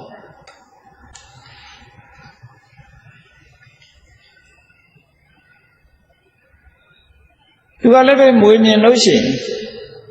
ဒီလင်းယုံဆိုတဲ့ငှက်ကြီးတွေကဟိုးမြင်ကြီးကနေပြီးတော့ခြေထောက်နဲ့ခြေသေးနဲ့ကုတ်ယူသွားတာပဲကုတ်သွားပြီးတော့ဟောက်စားတာမွေကိုစားတဲ့ကောင်ပဲသူက အဲ့ဒါလို့ရှိတဲ့ထဲမှာကလုံကိုတော့သူပန္နလို့ခေါ်တယ်အတောင်နဲ့ခေါ်မယ်သူလည်းပဲတာမန်ကလုံရှိတယ်လို့တာမန်သူပန္နရှိတယ်ဒီတကွေးဒီဘနဲ့ပြည့်စုံတဲ့အကောင်တွေလည်းရှိမှာပေါ့အဲ့တော့နာဂဆိုတာတွေနဲ့ပတ်သက်ပြီးတော့တကယ်မှတ်သားစရာကောင်းတာလေဘာဖြစ်လို့သူတို့နာဂဆိုတဲ့ဘုံကိုရောက်သွားကြတယ်လေဘာဖြစ်လို့နဂါဖြစ်ကြတယ်လဲလို့ဆိုလို့ရှိရင်ကုသိုလ်နဲ့အကုသိုလ်ရောပြီးတော့လုံးလို့တဲ့ကာယေနထွားရကာရိကိုဒီလက်ရောက်နှမျိုးလုပ်တယ်ကုသိုလ်လည်းလုပ်တယ်အကုသိုလ်လည်းလုပ်တယ်အခုခဏခေတ်လူတွေရောကုသိုလ်အကုသိုလ်မလုပ်ကြဘူးလားဝါစာယထွားရကာရိတဲ့နှုတ်နဲ့ပြောတဲ့အခါမှာလည်းကုသိုလ်အကုသိုလ်စိတ်ထဲကလည်းပဲတွားရမယ်နှစ်ခုရှိတယ်အဲ့ဒါပဲအကုသိုလ်ကြောင့်နဂါဘဝရောက်သွားအခုဒီယဟန်တော်လေးဟာလည်းကြည့်ဝိပတိတာရအကုသိုလ်ဝိပတိတာရသအကုသိုလ်ကသူ့ကိုနဂါဘဝပို့လိုက်သို့တော့သူလုပ်ခဲ့တဲ့ကုသိုလ်ကံတွေကနောက်ကျသွားတာနောက်ကျသွားသည့်အတွက်ကြောင့်နောက်ကျသွားပြီမဲ့လို့သူတို့ကဒီတိုင်းကြည့်နေတာမဟုတ်ဘူးနဂါဘဝရောက်သွားပြီမဲ့လို့မဆင်းရဲစေရဘူးသူတို့ကနဂါဘဝမှာစီစိန်နဲ့ချမ်းသာနဲ့ဘုံမိမ့်မှန်နဲ့ဖြစ်အောင်အဲ့ဒါကုသိုလ်ကဖန်တီးပေးတာဟုတ်ကဲ့လားအကုသိုလ်ကလက်ဦးလို့အပေပုံကိုပရိသေရေချိုးပေးလိုက်ပြီမဲ့လို့ပိုးတိချိုးကြတော့ချမ်းသာမနေဘူးလားကဲဒီကနေ့ခေတ်ရောတထေးအိမ်ကမွေးထားတဲ့ခွေးတွေမြင်မှုတယ်မဟုတ်လားအကုသိုလ်ကခွေးဘဝပို့လိုက်ပြီမဲ့လို့သူလုပ်ခဲ့တဲ့ကုသိုလ်ကောင်းမှုကြောင့်အမလေးသူကမော်ရမြင့်နဲ့ကားကြီးနဲ့နော်အိမ်မှာနေပြီးတော့စားလို့တောက်လို့မရှိဘူးလားအဲ့ဒါခွေးကကားစီးတာအဲ့ဒါလို့ချမ်းချမ်းသာသာနေရတဲ့ခွေးဟာဘာပဲဖြစ်ဖြစ်ကိုလို့တဲ့ကုသိုလ်ကံရဲ့ဒါကုသိုလ်ကံကအကျိုးပေးတယ်လို့ပြောရမှာပဲအခုအဲ့ဒီရဟန်းတော်လေးဟာလည်းဒီနဂါဘဝရောက်သွားတဲ့အခါမှာအကုသိုလ်ကနေပြီးတော့ငရပရိသေချိုးပေးလိုက်တဲ့အခါကျတော့နဂါဘဝရောက်ပဝတ္တိချိုးအနေနဲ့ကုသိုလ်ကပေးတာဘုံနေဗိမာန်နေနဲ့အချမ်းရံနေနဲ့သူဟောနဂါမျိုးသွားဖြစ်တယ်ပေါ့အဲ့ဒါလိုဖြစ်တယ်အဲ့တော့အကုသိုလ်ကအကျိုးပေးလို့နဂါဘဝရောက်ပြီမဲ့လို့ကုသိုလ်ကအကျိုးပေးသည့်အတွက်ကြောင့်နဂါဘဝမှာချမ်းသာသာနေရတယ်အဲ့ဒီမှာမှတ်เสียကောင်းတာနဂါတိုင်းကိုဂလုံကတုတ်လို့ရသလားဆိုတာလေနော်ဂလုံတုတ်လို့ရသလားနဂါနဲ့ဂလုံဆိုတာကတော့ဉာဏ်သူပဲလေအဲ့တော့အဲ့ဒီမှာဂလုံကလည်းပဲသူကဥကပေါက်တဲ့ဂလုံရှိတယ်။သားအိမ်ကမွေးတဲ့ဂလုံရှိတယ်။တန်သေးရစအညိကိုဆွဲပြီးတော့မွေးလာတဲ့ဂလုံရှိတယ်။တောပပတိကကိုချင်းရှားဖြစ်လာတဲ့ဂလုံရှိတယ်။အဲ့ဒီမှာအန္တဇဆိုတဲ့ဥကမွေးလာတဲ့ဂလုံကဥကမွေးတဲ့ငကားကိုပဲသူဖမ်းနိုင်တယ်တဲ့။ကျန်တဲ့ဇလာဘူးဇာတို့တန်သေးရဇာတို့ဩဝပါတိကတို့မဖမ်းနိုင်ဘူး။ဩအဆင့်ချင်းမတူဘူးပေါ့ဟုတ်ကဲ့လား။အဆင့်တူတာကိုပဲဖမ်းနိုင်တယ်။ဩပပတိကဂလုံကတော့ငကားအလုံးကိုဖမ်းလို့ရတယ်။ဖမ်းနိုင်တယ်ပြော။အဲ့တော့ခုနကသဗ္ဗဘုရားလက်ထက်ကယဟန်တော်လေးကနဂါးဖြစ်သွားတယ်ဆိုတော့ဣရကပတ္တဆိုတဲ့နဂါးဖြစ်သွားတယ်ဆိုသူလည်းဩပပတိကလို့ပြောနိုင်မယ်စာထဲမှာတော့ဩပပတိကဖြစ်တယ်လို့သေသေးချာချာတိတိကျကျမဆိုပေမဲ့လို့သူ့အရွယ်အစားဟာလုံးတွင်းလေပမာဏရှိတယ်ဆိုတော့ဩပပတိကဖြစ်လောက်ဆရာရှိတယ်ပေါ့နော်နဂါးဘဝရောက်သွားတဲ့အခါမှာသူစိတ်ပြည့်သွားတယ်ဘဝကူးလာတာကိုကြည့်ပြီးတော့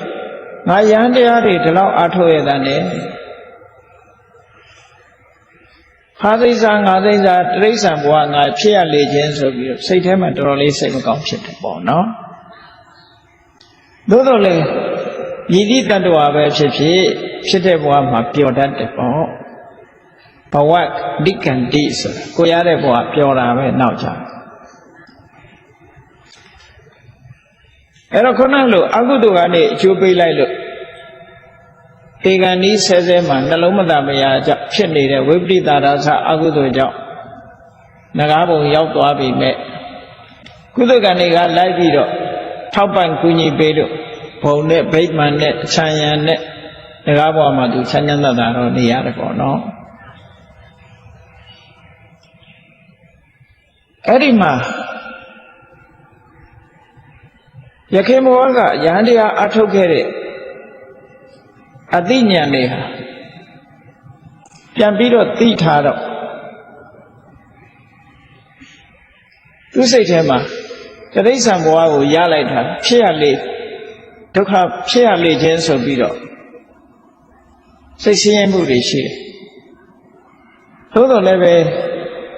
ဒီငကားဘဝကလွတ်ဖို့ရအတွက်သူ့ဘာသူမသိနိုင်ဘူးမကြိုးစားနိုင်ဘူး။မြတ်စွာဘုရားရဲ့နောက်ထပ်ဘုရားတဆူပွင့်ဖို့ရအတွက်သူညှော်လင်းချက်ရှိတယ်။ဘုရားဆိုတာကိုသိတွေးခြင်းနဲ့ပေါ့နော်။အဲ့ဒါကြောင့်မို့လို့သူဟာအိန္ဒိယနိုင်ငံကခင်းကံမြစ်ပေါ့မြန်မာပြည်ကအေယာဝတီတို့လိုမတန်ကြီးတဲ့မြစ်ကြီးတစ်မြစ်အဲ့ဒီခင်းကံမြစ်မှာခင်းကံမြစ်ထဲမှာသူကဖြစ်တာဆိုတော့ခင်းကံမြစ်ရေပေါ်မှာပေါ်လာပြီးတော့မြတ်စွာဘုရားနဲ့ပတ်သက်ပြီးသတင်းစုံစမ်းတဲ့အနေနဲ့သူကတလကို2ကြိမ်ဥပုံနေတိုင်းလာပြီးလာွယ်ဥပုံနေတွေမှာငကားဘဝမှာသူ့ရဲ့သမီးကလေးကိုလူအောင်ဖန်ဆင်းပြီးတော့သူကပပြင်းနဲ့အောက်ကခံထားပြီးတော့အဲ့ဒီသူ့ရဲ့ပပြင်းပေါ်မှာတချင်းဆိုပြီးတော့ကခိုင်းတယ်ပေါ့သူဆိုတဲ့တချင်းက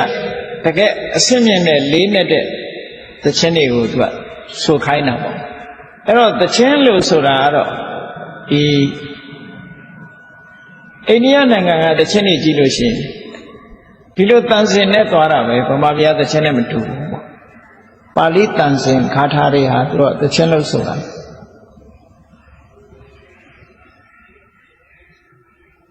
မိကုံးလေးတွေထုတ်ဆိုထားတဲ့တဂီတိကိုရွတ်ဆိုတဲ့အခါကျတော့အဲ့ဒီဂီတိရဲ့အဖြေကိုသိတဲ့ပုဂ္ဂိုလ်သူကဘလို့ကြော်ညာထားတော့ဆိုအဖြေကိုသိတဲ့ပုဂ္ဂိုလ်နဂါမင်းရဲ့အစည်းစိမ်နဲ့သူ့သမီးပါလက်ထပ်ပေးမယ်လို့ကြော်ညာထားတာသူကဘာအတွက်ဒါဒီအလုပ်ကိုလုပ်ထားလဲလို့ဆိုလို့ရှိရင်လောကမှာဖျားပွင့်တာကိုမသိလိုက်မှဆုံးလို့အလုံးကြားဝကြတယ်မို့လားနဂါဆိုတာလေအလွန်အိတ်တဲ့အကောင်ကိုသူကကာလနဂါကြီးဆိုအိတ်နေတာပဲများတာမို့လားအဲ့တော့လေသူအိတ်ပြော်နေတော့စိတ်ချမ်းသာတွေခံစားနေတော့လောကမှာဖျားပွင့်ပြီးဘာမှနှစ်မကြခင်ဖျားကပြိဋိဘံဆံသွားရင်မတွေ့လိုက်ရမှာဖြစ်တယ်သူကဖျားပွင့်မပွင့်ကိုသိချင်လို့စူးစမ်းလေ့လာတဲ့စုံစမ်းတဲ့သဘောနဲ့ဒီဟာလောက်တာအဲ့တော့ဘလောက်ထိအောင်ကြာအောင်လုပ်တုံးဆိုရင်ကတ္တဗမြတ်စွာဘုရားလက်ထက်ကနေပြီးတော့သူလှုပ်လိုက်တာကဘာမြေကြီးဒီယူဆနာတက်လာဂေါရမမြတ်စွာဘုရားပွင့်သည့်ထိအောင်လာပြီလာွယ်မှာတချင်းဆိုပြီးတော့ဒီခါတာတွေရဲ့အမေးတွေရဲ့အဖြေကိုရှာလို့မတွေ့သေးဘူးဘုရားပွင့်လာတဲ့အခါမှာဒီအဖြေကိုရမှာသူကနော်အဲ့တော့ဒီမေးတဲ့အမေကအဲ့ဒီငါသူ့ရဲ့သမီးနာခခင်ညာနဂမလေးဆိုတဲ့တချင်းကတော့မိခွန်းတချင်းလေးကပါလဲလို့ဆိုရင်ကိဉ္တုအဓိပတိရာဇာပထမမိခွန်းလေးကိဉ္တုအဓိပတိရာဇာဘာကိုအစိုးရလို့ရှိရင်ရာဇာလို့ခေါ်နိုင်တယ်လေဒီမိခွန်းရဲ့အဖြစ်ဟာမြတ်စွာဘုရားမှာပဲဖြေနိုင်တယ်သို့မဟုတ်ဘုရားပွင့်မှဘုရားစီကတရားနာမှသာဖြေလို့ရတဲ့မိခွန်းပဲဒါကိဉ္တုအဓိပတိရာဇာ ဘာကိုအစိုးရလို့ရှင်ရာဇာလို့ခေါ်မလဲကိန္တုရာဇာရိစိတ်တော်ဘာကြောင့်ရာဇာကိုတိုင်းပြည်ကိုအစိုးရတဲ့ရိစိတ်တရပြည်ရှင်မင်းလို့ဆိုရတယ်လေကထံတုဝိရဇောဟောတိဘယ်လိုလုံးမှကိလေသာဆိုတဲ့မြူတွေကင်းနိုင်မလဲအညစ်အကြေးတွေကင်းနိုင်မလဲရဇာဆိုတာလူမှာဖုံတင်းနေတာတို့လူမှာဖုံတင်းတယ်လို့လူရဲ့ခန္ဓာကိုယ်မှာအညစ်အကြေးကပ်တယ်လို့စိတ်ရဲ့တဏ္ဍာမှာလည်းပဲအညစ်အကြေးကပ်တတ်တယ်ပေါ့နော်အဲ့ဒီအညစ်အကြေးမြူမုံတွေကိုရဇာလို့ခေါ်တယ်ကထံတုဝိရဇောဟောတိဘယ်လိုလုံးမှစိတ်ရဲ့အညစ်အကြေးတွေဆိုတာခင်းနိုင်တယ်လေကထံပါလောတိဩစတိဘာကြောင့်လူမိုက်လို့ပြောရတာလဲပါဠလို့ပြောရတာလဲဒီမိခွန်းရဲ့အဖြေတွေကိုရှာလိုက်တာကဘာမြေကြီးတည်ယူစရာမြင့်တက်လောက်အောင်ဘုရားတဆူနဲ့တဆူချအလွန်ကြာညောင်းသွားတယ်အလွန်ကြာညောင်းသွားတယ်အဖြေရှာလိုက်တာလုံးဝအဖြေရှာမတွေ့ဘူးဖြေကြတယ်ကိုထင်ရကိုဖြေကြဒါပေမဲ့သူကဘုန်းကြီးဘွားကလာတာဆိုတော့အဖြေမှန်သူမဖြေတတ်ပေမဲ့လို့အဖြေမမှန်ဘူးဆိုတာတော့သူသိနိုင်ပြီပေါ့နော်သို့တော့သူ့ဘဝသူရထားတာကတိရစ္ဆာန်ဘဝဆိုတော့ဝိပါကံတရေလို့ခေါ်တာပေါ့သူပရိသေနေတဲ့တရေစိတ်ကအစစ်မမီတဲ့တရေစိတ်ဖြစ်တယ်အာဟိပရိသေအဲ့တော့အသိဉာဏ်မပါဘူးအသိဉာဏ်မပါသည့်အတွက်ကြောင့်မဲ့ဖို့နိဗ္ဗာန်ရနိုင်လောက်အောင်ဆိုင်းတတ်တယ်မရှိဘူးပေါ့အဲ့တော့ဒီမိကုန်းတွေကိုမေးတာစူးစမ်းလိုက်တာတလားကို2ကြိမ်စူးစမ်းတာအဖြေထွက်မလားနောက်ဆုံးကြတော့မြတ်စွာဘုရားပွင့်လာတဲ့အခါလူတွေကလည်းပွဲကြီးလိုပဲစီကားပြီးတော့အဖြေသွားပြီးတော့ပေးကြတာပေါ့အဲ့ဒီမှာဥတ္တရဆိုတဲ့လူငယ်တယောက်ကလည်းအဖြေပေးမလို့စိတ်ဝင်စားလို့သူကလည်းသွားမြတ်စွာဘုရားကအဲ့ဗာရဏသီပြည်နာကကုက္ကုပင်9ပင်အောက်မှာထိုင်းနေတော့အနိနာကဖြတ်သွားတဲ့ဥတ္တရဆိုတဲ့လူငယ်ကိုလှမ်းခေါ်တယ်မင်းပဲသွားမလဲဩဒီကနေ့တရားမင်းကြီးရဲ့သမီးတချင်းဆုံးမယ်သူ့ရဲ့အဖြေကိုသူထုတ်မယ်ပေါ့အဖြေမှန်လို့ရှိရင်သူဆုလက်တွေရမှာပေါ့ခုခေတ်လူတွေခြိထိုးတာနဲ့မတန်တူတယ်နော်သွားပြီးတော့သူကြိုးစားမယ်ပေါ့အဲ့ဒီမှာမြတ်စွာဘုရားကမင်းအဖြေဘယ်လိုတုံးလို့မေးတော့သူဖြေတဲ့အဖြေတွေကမဟုတ်ဘူးမမှန်တဲ့အဖြေတွေဖြစ်တော့အဲ့ဒီအဖြေတွေမဟုတ်ဘူးတဲ့ငါဖြေပေးတဲ့အဖြေကိုယူသွားလို့ဆိုဘုရားကသင်ပေးလိုက်အဲ့ဒီဘုရားသင်ပေးတဲ့အဖြေကဘာလဲသူမေးတဲ့မေးခွန်းကဘာကိုအစိုးရလို့ရှင်ရာဇာလို့ခေါ်တယ်လေလို့ဆိုတော့မြတ်စွာဘုရားသင်ပေးလိုက်တာစဒွါရာဓိပတိရာဇာဓာရ6ပါးကိုအုပ်ချုပ်နိုင်ရင်ပိုင်စိုးနိုင်လို့ရှင်ရာဇာလို့ခေါ်ရမယ်ဆိုတော့ဓာရ6ပါးကိုအုပ်စိုးထားနိုင်မှာဟောလောကလူတွေဖြစ်လို့ရှိရင်ဓာရ6ပါးကိုအုပ်စိုးနိုင်သလားစဉ်းစားကြည့်လူတွေကကိုယ်ဓာရ6ပါးဆိုတာဒီမှာမျက်စိနာနာလျှာကိုယ်စိတ်ကိုပြောတာနော်မျက်စိကတကားတစ်ပေါက်ပဲနားကလည်းတကားတစ်ပေါက်ပဲနှာခေါင်းလျှာကိုယ်စိတ်အဲ့ဒီတကားပေါက်တွေလူတွေကတော့ထင်ကြတယ်ကိုယ်မျက်စိပဲကိုယ်ပိုင်နာပေါ့ကိုယ်နာကိုယ်နှာခေါင်းကိုယ်ရှာကိုယ်ခန္ဓာကိုယ်ဖြစ်ချင်တယ်ဖြစ်လိမ့်မယ်လို့ဒီလိုထင်ကောင်းထင်ကြလိမ့်မယ်နော်ကိုယ်အုပ်ချုပ်ထားနိုင်သလားလို့ဆိုမအုပ်ချုပ်နိုင်ဘာလို့အုပ်ချုပ်ထားတော့လို့ဆိုစဒွါရဓိပတိမျက်စိကမြင်လာတဲ့အဆင်းအာယုံအကောင်းလည်းမြင်တယ်အဆိုးလည်းမြင်တယ်မအုပ်ချုပ်နိုင်တဲ့အခါကျတော့အကောင်းမြင်ရင်လောဘနဲ့တွေးတယ်အဆိုးမြင်လို့ရှိရင်ဒေါသနဲ့တွေးတယ်အကောင်းဆုံးဝေခွဲမရဘူးဆိုလို့ရှိရင်မောဟတွေဖြစ်တယ်ပေါ့ဟောမျက်စိကမြင်တဲ့အပေါ်မှာ မျက်စိကိုဒါနိုင်အောင်မအုပ်ချုပ်နိုင်တဲ့အတွက်ကြောင့်လောဘဆိုတာဝင်လာတယ်ဒေါသဆိုတာဝင်လာတယ်မောဟဆိုတာဝင်လာကြံတဲ့အကုသိုလ်တွေလည်းဝင်လာဟုတ်ကဲ့လားလောကမှာလူတွေနေစဉ်အကုသိုလ်ဖြစ်နေတာဘယ်ကနေဖြစ်နေတာတော့ဆိုမျက်စိကလည်းဖြစ်တာမြင်တဲ့အာယုံပေါ်မှာဖြစ်တာဟုတ်ကဲ့လားထို့တူပဲနားကအတန်ကြားတဲ့အခါမှာလည်းပဲလောဘဖြစ်တယ်ဒေါသဖြစ်တယ်မောဟဖြစ်တယ်ကြံတဲ့အကုသိုလ်တွေဖြစ်တယ်နားကိုမအုပ်ချုပ်နိုင်သေးတဲ့မြတ်ကာလပတ်လုံးဒီတိုင်းမနေမှာပဲအာရတဲ့အတန်လေးကြားလိုက်ရင်နားထောင်ခြင်းနဲ့လောဘတွေဖြစ်တယ်ကိုမကြိုက်တဲ့အတန်ကိုကြားလိုက်လို့ရှင်ဒေါသတွေဖြစ်ပြန်တယ်ဟောဒီလိုတွေဖြစ်နေတာနော်နှာခေါင်းလည်းထို့တူပဲလျှာလည်းထို့တူပဲခန္ဓာကိုယ်မှာလည်းထို့တူအသိစိတ်တွေမှာလည်းပဲထို့တူပဲဝင်လာတဲ့အာယုန်တွေနဲ့ပတ်သက်ပြီးလောဘဒေါသမောဟတွေဖြစ်နေတာဆိုမအုပ်ချုပ်နိုင်လို့ပေါ့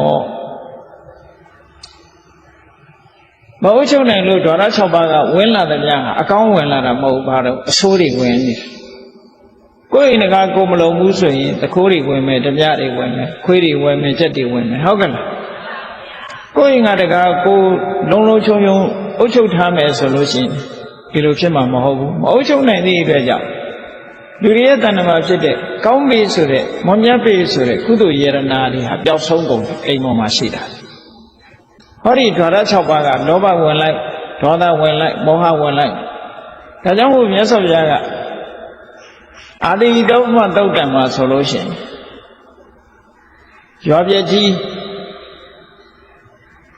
အိမ်6အိမ်ရွာပြည့်ကြီးကအိမ်6အိမ်ကိုပြောတာဓမြတွေခဏခဏဝင်တိုက်နေတဲ့အိမ်6အိမ်ဟုတ်ကဲ့လားတုံညောခံမောဘာမှမရှိတဲ့အိမ်ကြီးတွေအဲ့ဒါလို့ဓဝရ6ပါးကိုလောဘဒေါသမောဟတွေမဖြစ်ရအောင်အကုသိုလ်တွေမဖြစ်ရအောင်မအုပ်ချုပ်နိုင်ဘူးဆိုလို့ရှိရင်ရာဇာလို့မခေါ်ဘူးတဲ့အုပ်ချုပ်နိုင်မှရာဇာလို့ခေါ်မယ်ဒီနေရာမှာအုပ်ချုပ်နိုင်တဲ့ပုဂ္ဂိုလ်ကဘယ်သူလဲလို့ဆိုရင်ယ ahanan ပုဂ္ဂိုလ်ယ ahanan ဖြစ်မှဒါကအုပ်ချုပ်တာသို့တော့ပုထုဇဉ်တွေရောကျင့်စဉ်အနေနဲ့မအုပ်ချုပ်ရဘူးလားဆိုအုပ်ချုပ်ရအိန္ဒြိယသံဝရသီလဆိုထိမ့်သိမ့်ဆောက်ရှောက်အိန္ဒြိယသံဝရသီလဆိုတာအိန္ဒြေကိုစောင့်ထိန်ခြင်းမပါဘဲနဲ့သာဂရိယာနုယောဂဆိုတာမလုပ်ဘဲနဲ့ဝိပဿနာကျင့်စဉ်တစ်ခုကိုမကျင့်ဘဲနဲ့ဘက်ဖို့နိဗ္ဗာန်ဆိုမရနိုင်ဘူးဟုတ်ကဲ့လားအဲ့ဒါကြောင့်မို့လို့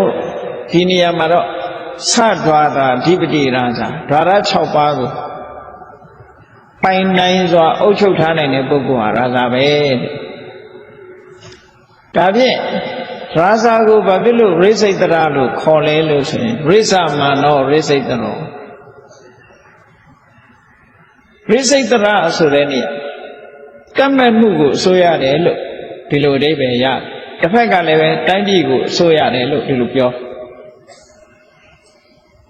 အဲ့ဒီမှာဒီနေရာမှာတော့မျက်စိကမြင်ရတဲ့ရူပယုံနားကကြားရတဲ့တတ္တယုံနှာခေါင်းကနမ်းရှူရတဲ့ခန္ဓာယုံလျှာကလည်းရတဲ့အရသာယုံခန္ဓာကိုယ်ကထိတွေ့ရတဲ့ခုတ္တပါဏိစိတ်ထဲကကြံတွေးသိရတဲ့အာယုံကြံသိအာယုံဟောအဲ့ဒါဒီပေါ်မှာတွေ့တာမှုတွေဖြစ်နေလို့ရှိရင်ဒါရိစိတ်တရပဲဟောဒီလိုဆိုလို့ရတယ်ဟုတ်ကဲ့လောကလူတွေအများစုဟာရိစိတ်တရတွေပဲဘာဖြစ်လို့တုံးဆိုရင်မျက်စိကမြင်ပြီးတွေ့တာမှုတွေလောဘတွေဖြစ်တယ်နားကကြားပြီးတော့အတန်ပေါ်မှာတွေ့တာတယ်နှာခေါင်းကအနံ့ရပြီးကောင်းတဲ့အနံ့တွေ့တာတယ်လျှာကအရသာခံပြီးတော့ရတာကိုတွေ့တာတယ်ခန္ဓာကိုယ်ကထိတွေ့ပြီးတော့အထိတွေ့ကိုတွေ့တာတယ်စိတ်ကူးစိတ်တန်လေးနဲ့ပေါ်လာတဲ့အာယုံကိုတွေ့တာတယ်ဆိုဟောတွေ့တာမှုတွေရှိနေတယ်နော်အဲ့ဒါကြောင့်မို့လို့ဒီအဖြေတွေကတကယ်ကိုဝိပဿနာဉာဏ်နဲ့ပတ်သက်တဲ့အဖြေတွေအစစ်မြင့်တဲ့အဖြေတွေဖြစ်လို့ဘုရားပွဲမှာသာဒီအဖြေကြားရတယ်လို့ပြောတာနော်ရိသမန္နောရိစိတ်တရော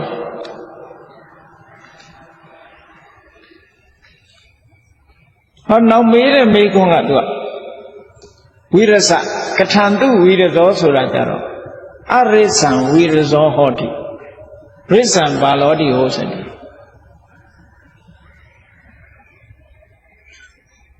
အဲ့ဒီမျက်စိနာနာလျာကိုယ်စိတ်ကနေပြီးတော့ဖြစ်ပေါ်လာတဲ့ မြင်တွေ့လာတဲ့ဆက်သွယ်လာတဲ့အာယုန်တွေပေါ်မှာတွေ့တာမှုမရှိဘူးဆိုလို့ရှိရင်အဲ့ဒီပုဂ္ဂိုလ်ရဲ့စိတ်ဟာအငြိကျေးကင်းတဲ့စိတ်ဖြစ်သွားပြီဟောညစ်ကြေးကင်းတဲ့စိတ်ဘုန်းကြီးတို့တွေကိုယ့်အကိုပဲစဉ်းစားကြည့်ပေါ့ကိုယ့်ရဲ့ဓာတ်6ပါးကိုအုပ်ချုပ်မထားနိုင်ဘူးဆိုရင်တွေ့တာမှုကရှိနေဦးမှာတွေ့တာမှုရှိနေရင်အငြိကျေးတွေရှိနေမှာပဲပေါ့အဲ့ဒါလို့မတွေ့တာတော့ဘူးဆိုလို့ရှိရင်ဒါအငြိကျေးတွေကင်းသွားပြီဝိသံဘာလောတိဩစတိအဲ့ဒါလို့တွေ့တာမှုတွေနဲ့စိတ်အငြိကျေးရှိနေတဲ့ပုဂ္ဂိုလ်ဟာဘာလားပဲ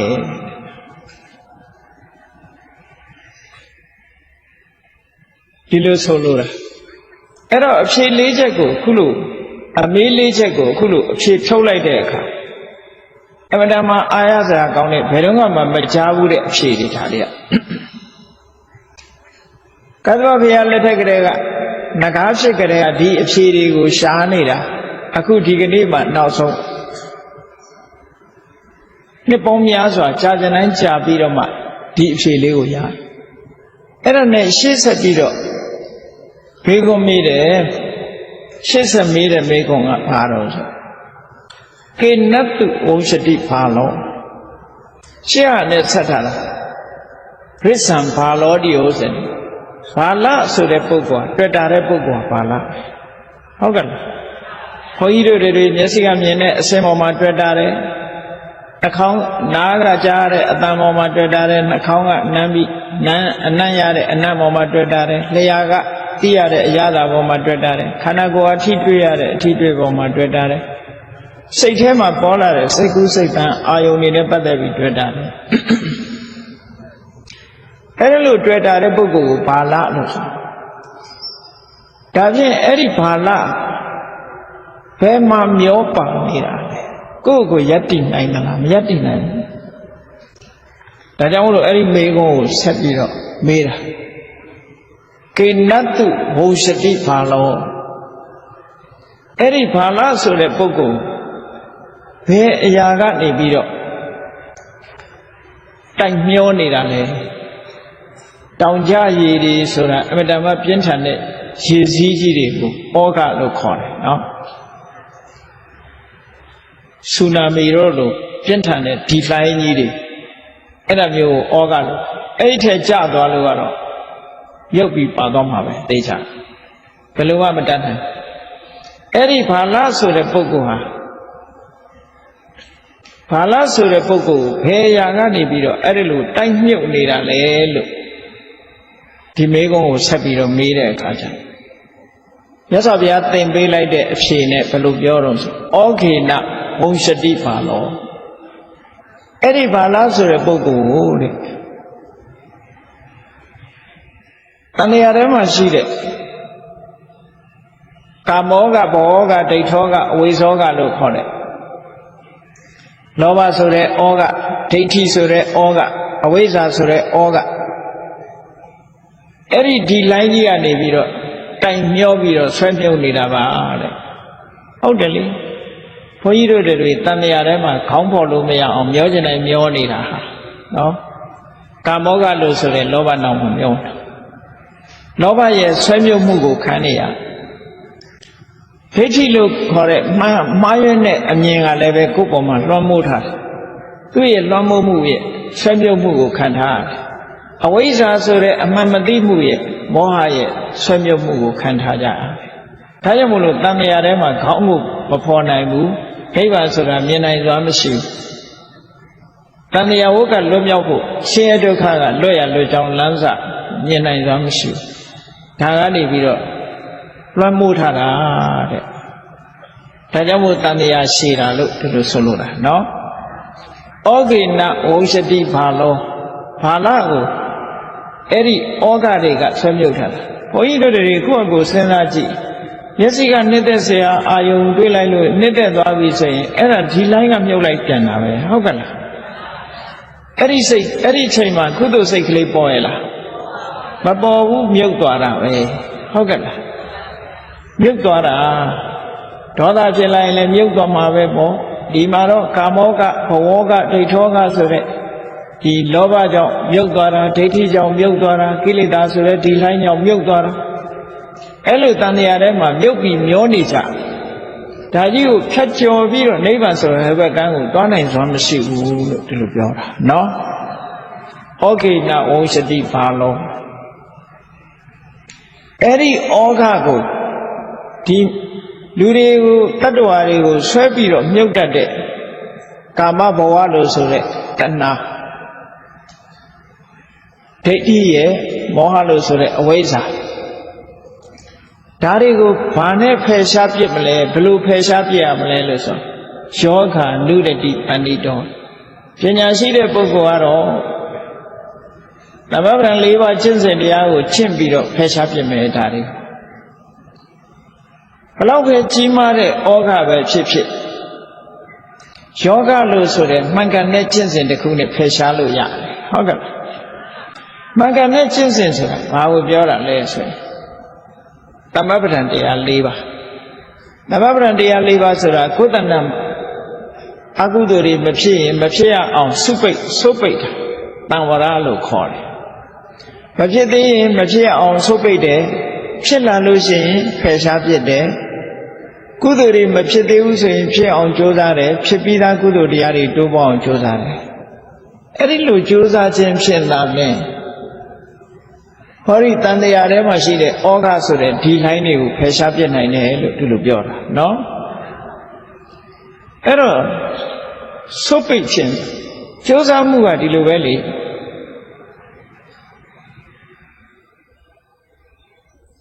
လူတွေကစုပ်ပိတ်တဲ့အလုပ်ကိုဘယ်မှာလုပ်တတ်တုံးလို့ဆိုလို့ရှိရင်ထင်ရှားအောင်ပြောရမယ်ဆိုလို့ရှိရင်လူရသည်ခြင်ကြိုက်ပြီဆိုလို့ရှိရင်ခြင်အောင်လေးနဲ့အိတ်တယ်မဟုတ်လားအဲ့တော့ခြင်အောင်မဝင်ခြင်အောင်လေးချထားတာခြင်နေမဝင်အောင်လုပ်ထားတာပဲပိတ်ထားတာသို့တော့မတော်တဆခြင်ကလည်းပဲအတွင်းထဲမှာရောက်လာတတ်သေးတယ်နော်ခြင်မဝင်အောင်ပိတ်ထားတာပိတ်ထားတော့လည်းပဲခြင်ကအထဲထဲရောက်လာရင်တစ်ခါမောင်းထုတ်ရဒီလိုဆိုလိုတာနော်အဲ့တော့အကုသိုလ်ကလည်းပဲဒီတိုင်းပဲမဖြစ်ရအောင်ဆုတ်ပိတ်ထားပြီမဲ့လို့သူကစိတ်ထဲမှာဖြစ်လာရင်မောင်းထုတ်ရအဲ့ဒါကိုတံဝရတဲ့ပဟာနာတဲ့တံဝရဆိုတာမဖြစ်သေးရင်မဖြစ်အောင်ဆုတ်ပိတ်ပေးထားတာရှင်အောင်ချထားတယ်လို့ပဲပေါ့နော်ဖြစ်လာပြီဆိုလို့ရှိရင်ဖယ်ရှားပြစ်ပေးရဟောအကုသိုလ်နဲ့ပတ်သက်ပြီးတော့အဲ့လိုကြိုးစားမှမကြိုးစားဘူးဆိုရင်ခုနဝဲဩဃကြီးကိုဖြတ်ကျော်နိုင်မှာမဟုတ်ဘူးတဲ့ကုသိုလ်နဲ့ပတ်သက်လာပြီးတော့မဖြစ်သေးတဲ့ကုသိုလ်တွေဖြစ်အောင်ကြိုးစားရမယ်ဖြစ်ပြီးသားကုသိုလ်တွေတိုးပွားလာအောင်ကြိုးစားရမယ်တည်ထသွားအောင်ကြိုးစားရမယ်ဟောအဲ့ဒီကြိုးစားဖြူပန်းအထောက်မှု၄ရဖြစ်လာရင်ဒီဩဃဆိုတဲ့တဏှာရဲ့ဒီတိုင်းကြီးတွေကိုဖယ်ရှားပြနိုင်ပါတယ်ဒီအဖြေကိုပေးလိုက်ဒါအလွန်အဆင်းမြင့်တဲ့အဖြေဖြစ်လို့နဂါကြီးကအမတမသဘောကျဘာလို့လဲဆိုသူဟိုဘွားတော့သူကလည်းဘုန်းကြီးတစ်ပါးပဲလေ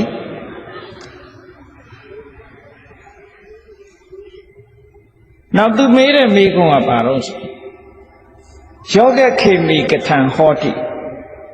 ကမ္မေအခါဟိပုစိတောယောဂဆိုတဲ့တန်တရားထဲမှာဆင်းရဲဒုက္ခတွေနဲ့ချီနှောင်ထားတတ်တန်တရားဝဆင်းရဲနဲ့တတ္တဝါကိုချီနှောင်ထားတတ်တဲ့ယောဂကာမယောဂဘဝယောဂဒိဋ္ဌိယောဂရှိကျိုးတွေခုနတုန်းကဩ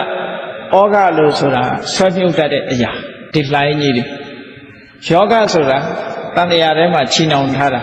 လွတ်လပ်မရှိအောင်ချီနှောင်ထားတာအဲ့ဒီယောဂတွေဖြုတ်ပစ်လိုက်မှခုနပြောရတဲ့သမဗ္ဗံ၄ပါးနဲ့ကြိုးစားပြီးတော့သမဗ္ဗံ၄ပါးလို့ဆိုရင်သမဗ္ဗံတရား၄ပါးဝိရိယတစ်ခုတည်းနဲ့ဖြစ်တာမဟုတ်ဘူးမဂ္ဂင်၈ပါးအကျင့်တရားဟောလို့ရင်းပဲနော်မဂ္ဂင်၈ပါးအကျင့်တရားနဲ့ကျင့်ပြီးတော့ဖြုတ်တာအပ္ပယောဂဝိတံယောရုပ်တော်ရောက်တဲ့ခေမီတိဩစတိကာမယောဂဘဝယောဂဒိဋ္ဌိယောဂအဝိဇ္ဇာယောဂလို့ဆိုတဲ့တဏှာရဲ့ဒိဋ္ဌိရဲ့မောဟရဲ့တန်တရားထဲမှာချီနှောင်ထားတဲ့အဲ့ဒီအရာ၃ခုကို ဖြတ်တော့ပြစ်လိုက်နိုင်ပြီဆိုလို့ရှိရင်ယောဂခေမီဟောဒီယောဂတွေကြောင့်အန္တရာယ်ကင်းသွားပြီယောဂတွေကိုကုန်ခန်းစေတယ်ဒီအဖြေကိုရလိုက်တဲ့အခါကျတော့သူအလုံးကိုဝမ်းသာအားရဖြစ်သွားတယ်ဟောဒီအဖြေလေးရဖို့ကြားရဖို့ဟာနှစ်ပေါင်းများစွာသူကဆောင်းကြာရှိခဲ့တယ်စောင့်နေခဲ့ရအဲ့ဒါလို့အဖြေလဲရလိုက်ရောသူဝမ်းသာလိုက်တာအဲ့ဒီဧတကပတ္တနဂါကြီးကဝမ်းသာလိုက်လို့သူကနဂါကြီးဆိုတော့နဂါအမီးနဲ့ဝမ်းသာလွန်အားကြီးတော့တတိမထားမိပဲနဲ့နဂါမီးနဲ့ရေပြင်ကြီးကိုပုတ်လိုက်တာဘုံဘုံနဲ့ပုတ်တော့ရေလိုင်းကြီးတွေထားပြီးတော့ကမ်းပါမှာရက်ချီနေတဲ့လူတွေအကုန်ကမ်းပါပြုတ်ပြီးရေထဲကုန်ရောက်အောင်အဲ့ဒီအချိန်ကျတော့မှသူကသူ့ပပြင်းကြီးနဲ့လိုက်ပြီးတော့ခြေထဲမှာလူတွေမမြုပ်ရအောင်လိုက်ကဲတင်ပြီးကမ်းပေါ်တင်ပေးရဝန္တာလုံးအားကြီးလို့အဖြေဖြေတဲ့ဥဒ္ဒရလူလင်ကိုသွားမေးတယ်ဖះပဲမှာလဲမြတ်စွာဘုရားစီသူပို့ပေးပါဆိုပြီးဖះစီသွားဖះစီရောက်တဲ့အခါမှာသူငိုတယ်နော်နှစ်ပေါင်း2000ကတ္တဝဘုရားလက်ထက်ထာမှာတမနာဓမ္မတွေကျင့်ကြံကြိုးကိုအထောက်ခဲ့ရတဲ့နဲ့တေဂဏိဝိပတိတာရာသာအာဟုသောကြောင့်အခုလိုတိရစ္ဆာန်ဘဝသူရောက်လာတာအမတမဆုံးရှုံးနေတာလေပေါ့အဲ့ဒီမှာမြတ်စွာဘုရားကလူဘဝရဖို့ဆိုတာအမတန်ခိုင်းရင်တဲ့အကြောင်းကိစ္စောမနုဿပတိလာဘောလူဘဝရဖို့ဆိုတာခိုင်းနေမတန်ကုသိုလ်ကြီးမှလူဘဝဆိုတာရနိုင်တယ်ကိစ္ဆာမစ္ဆနာဇီဝိတံလူဘဝရလာပြန်တော့လည်းပဲအသက်ရှင်မှုအတွက်မတန်မှကြိုးပမ်းကြရတယ်အသက်ရှင်မှုအတွက်မတန်ကြိုးပမ်းကြရတယ်သူတော်ကောင်းတရားနာဖို့ဆိုတာလေအမတန်ခဲရင်နဲ့ဘုရားပွဲမှုဆိုတာလေအမတန်ခဲရင်နဲ့ခက်ခဲတဲ့အရာလေးမျိုးကိုမြတ်စွာဘုရားကသူ့ကိုရှင်းလင်းပြီးတော့ဟောကြားလိုက်တဲ့အခါမှာသူ့အနေနဲ့ကအာဟိပတိတ္တတွေနေတဲ့တိရစ္ဆာန်မျိုးဖြစ်သည့်အတွက်ကြောင့်တရားတို့တရားမြတ်တော့မရရှာဘာလို့လဲဆိုရင်ဉာဏ်ရည်ဉာဏ်တွေကအစစ်မမီဘူးဒါဘသူကတားတာတော့ဆိုသတိစိတ်ကတားအဲ့ဒါအလွန်ကြောက်စရာကောင်းတယ်နော်ဒါဘဝတစ်ခုဟာပေးလိုက်တာတိရစ္ဆာန်ဘဝဆိုတဲ့ဒီဘဝရောက်သွားရင်ဒီအခြေအနေ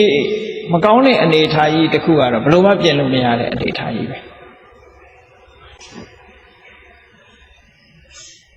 အဲ့ဒါကို तू မကြော်လွှားနိုင်တော့သို့တော်လည်းပဲသူ့မှာခံစားရတဲ့အကျိုးလေးတော့၅မျိုးရသွားတယ်ဒီမွေတွေငကားတွေဆိုတာဟာသူကပရိသေရီနေတဲ့အခါမှာဆိုလဲလူအောင်ဖန်ဆင်းလို့မရဘူးတကိုးကြီးတောင်ဘလောက်တကိုးကြီးဖန်ဆင်းလို့မရဘူးတဲ့နော်သုတည်တဲ့အခါမှာလည်းဖန်ဆင်းလို့မရဘူးနောက်တစ်ခါလွတ်လွတ်ချွတ်ချွတ်အိပ်ပျော်သွားတဲ့အခါမှာလည်းလူအောင်ဖန်ဆင်းပြီးတော့နေလို့မရဘူးငကားပဲပြန်ဖြစ်တယ်စတ္တုငကားမနဲ့ပျော်မွေးတဲ့အခါမှာလည်းပဲဖန်ဆင်းလို့မရဘူးအရေလဲတဲ့အခါသူတို့မှလည်းအရေလဲရတယ်မွေပဲလေအဲ့ဒီအရေလဲတဲ့အခါမှာလည်းပဲလူအောင်ဖန်ဆင်းလို့မရဘူးငကားဘွားနဲ့ပဲအရေလဲရတယ်ဆိုဒုက္ခတွေခံစားရတယ်ပေါ့အဲ့ဒီအချက်တွေနဲ့ပတ်သက်လာလို့ရှိရင်ဟောခုမြတ်စွာဘုရားနဲ့တွေ့ပြီးတော့သူသိချင်တဲ့မိဂုဏ်တွေရဲ့အဖြေလေးတွေကိုသိလိုက်ရတဲ့အခါမှာတော့အကျိုးရှိသွားတာတော့အဲ့ဒီအခက်ခဲ၅မျိုးမှသူ့မှာမရှိတော့ပဲနဲ့အစင်ထာဝရလူရဲ့အသင်္တရံနဲ့သူနေနိုင်သွားတယ်လို့ဒီလိုဆိုတယ်နေနိုင်သွားတယ်မြတ်စွာဘုရားကအဖြေသင်ပေးလိုက်တဲ့ဥဒ္ဒရဆိုတဲ့လူငယ်ကတော့အလွန်ကံကောင်းတယ်ဘုရားကဒီအဖြေတွေကိုသင်ပေးနေတဲ့အချိန်မှာပဲသူဟာတန်တရားတွေကင်းပြီးတော့အမြင်တွေရှင်းသွားတယ်ဒေတိဝိသိကိစ္စလွတ်ကင်းလို့သောတပန်အဖြစ်ကိုရောက်သွားတယ်ပေါ့သူ့အတွက်ကတော့အများကြီးကျိုးရှိသွားတယ်မြတ်စွာဘုရားဟောကြားတဲ့ဒီတရားတော်ကိုနာရတဲ့အခါမှာတတ္တဝါပေါင်း7400ထူးခြားတဲ့တရားဥတရားမြတ်တွေကိုရရှိပြီးတော့သွားကြတယ်လို့ဒီလိုမှတ်တမ်းဆိုထားတယ်ပေါ့နော်ကဲဒီနေရာမှာဘုန်းကြီးတို့တွေ သင်္ကန်းစာယူဖို့ရကဘာလဲလို့ဆိုလို့ရှိရင်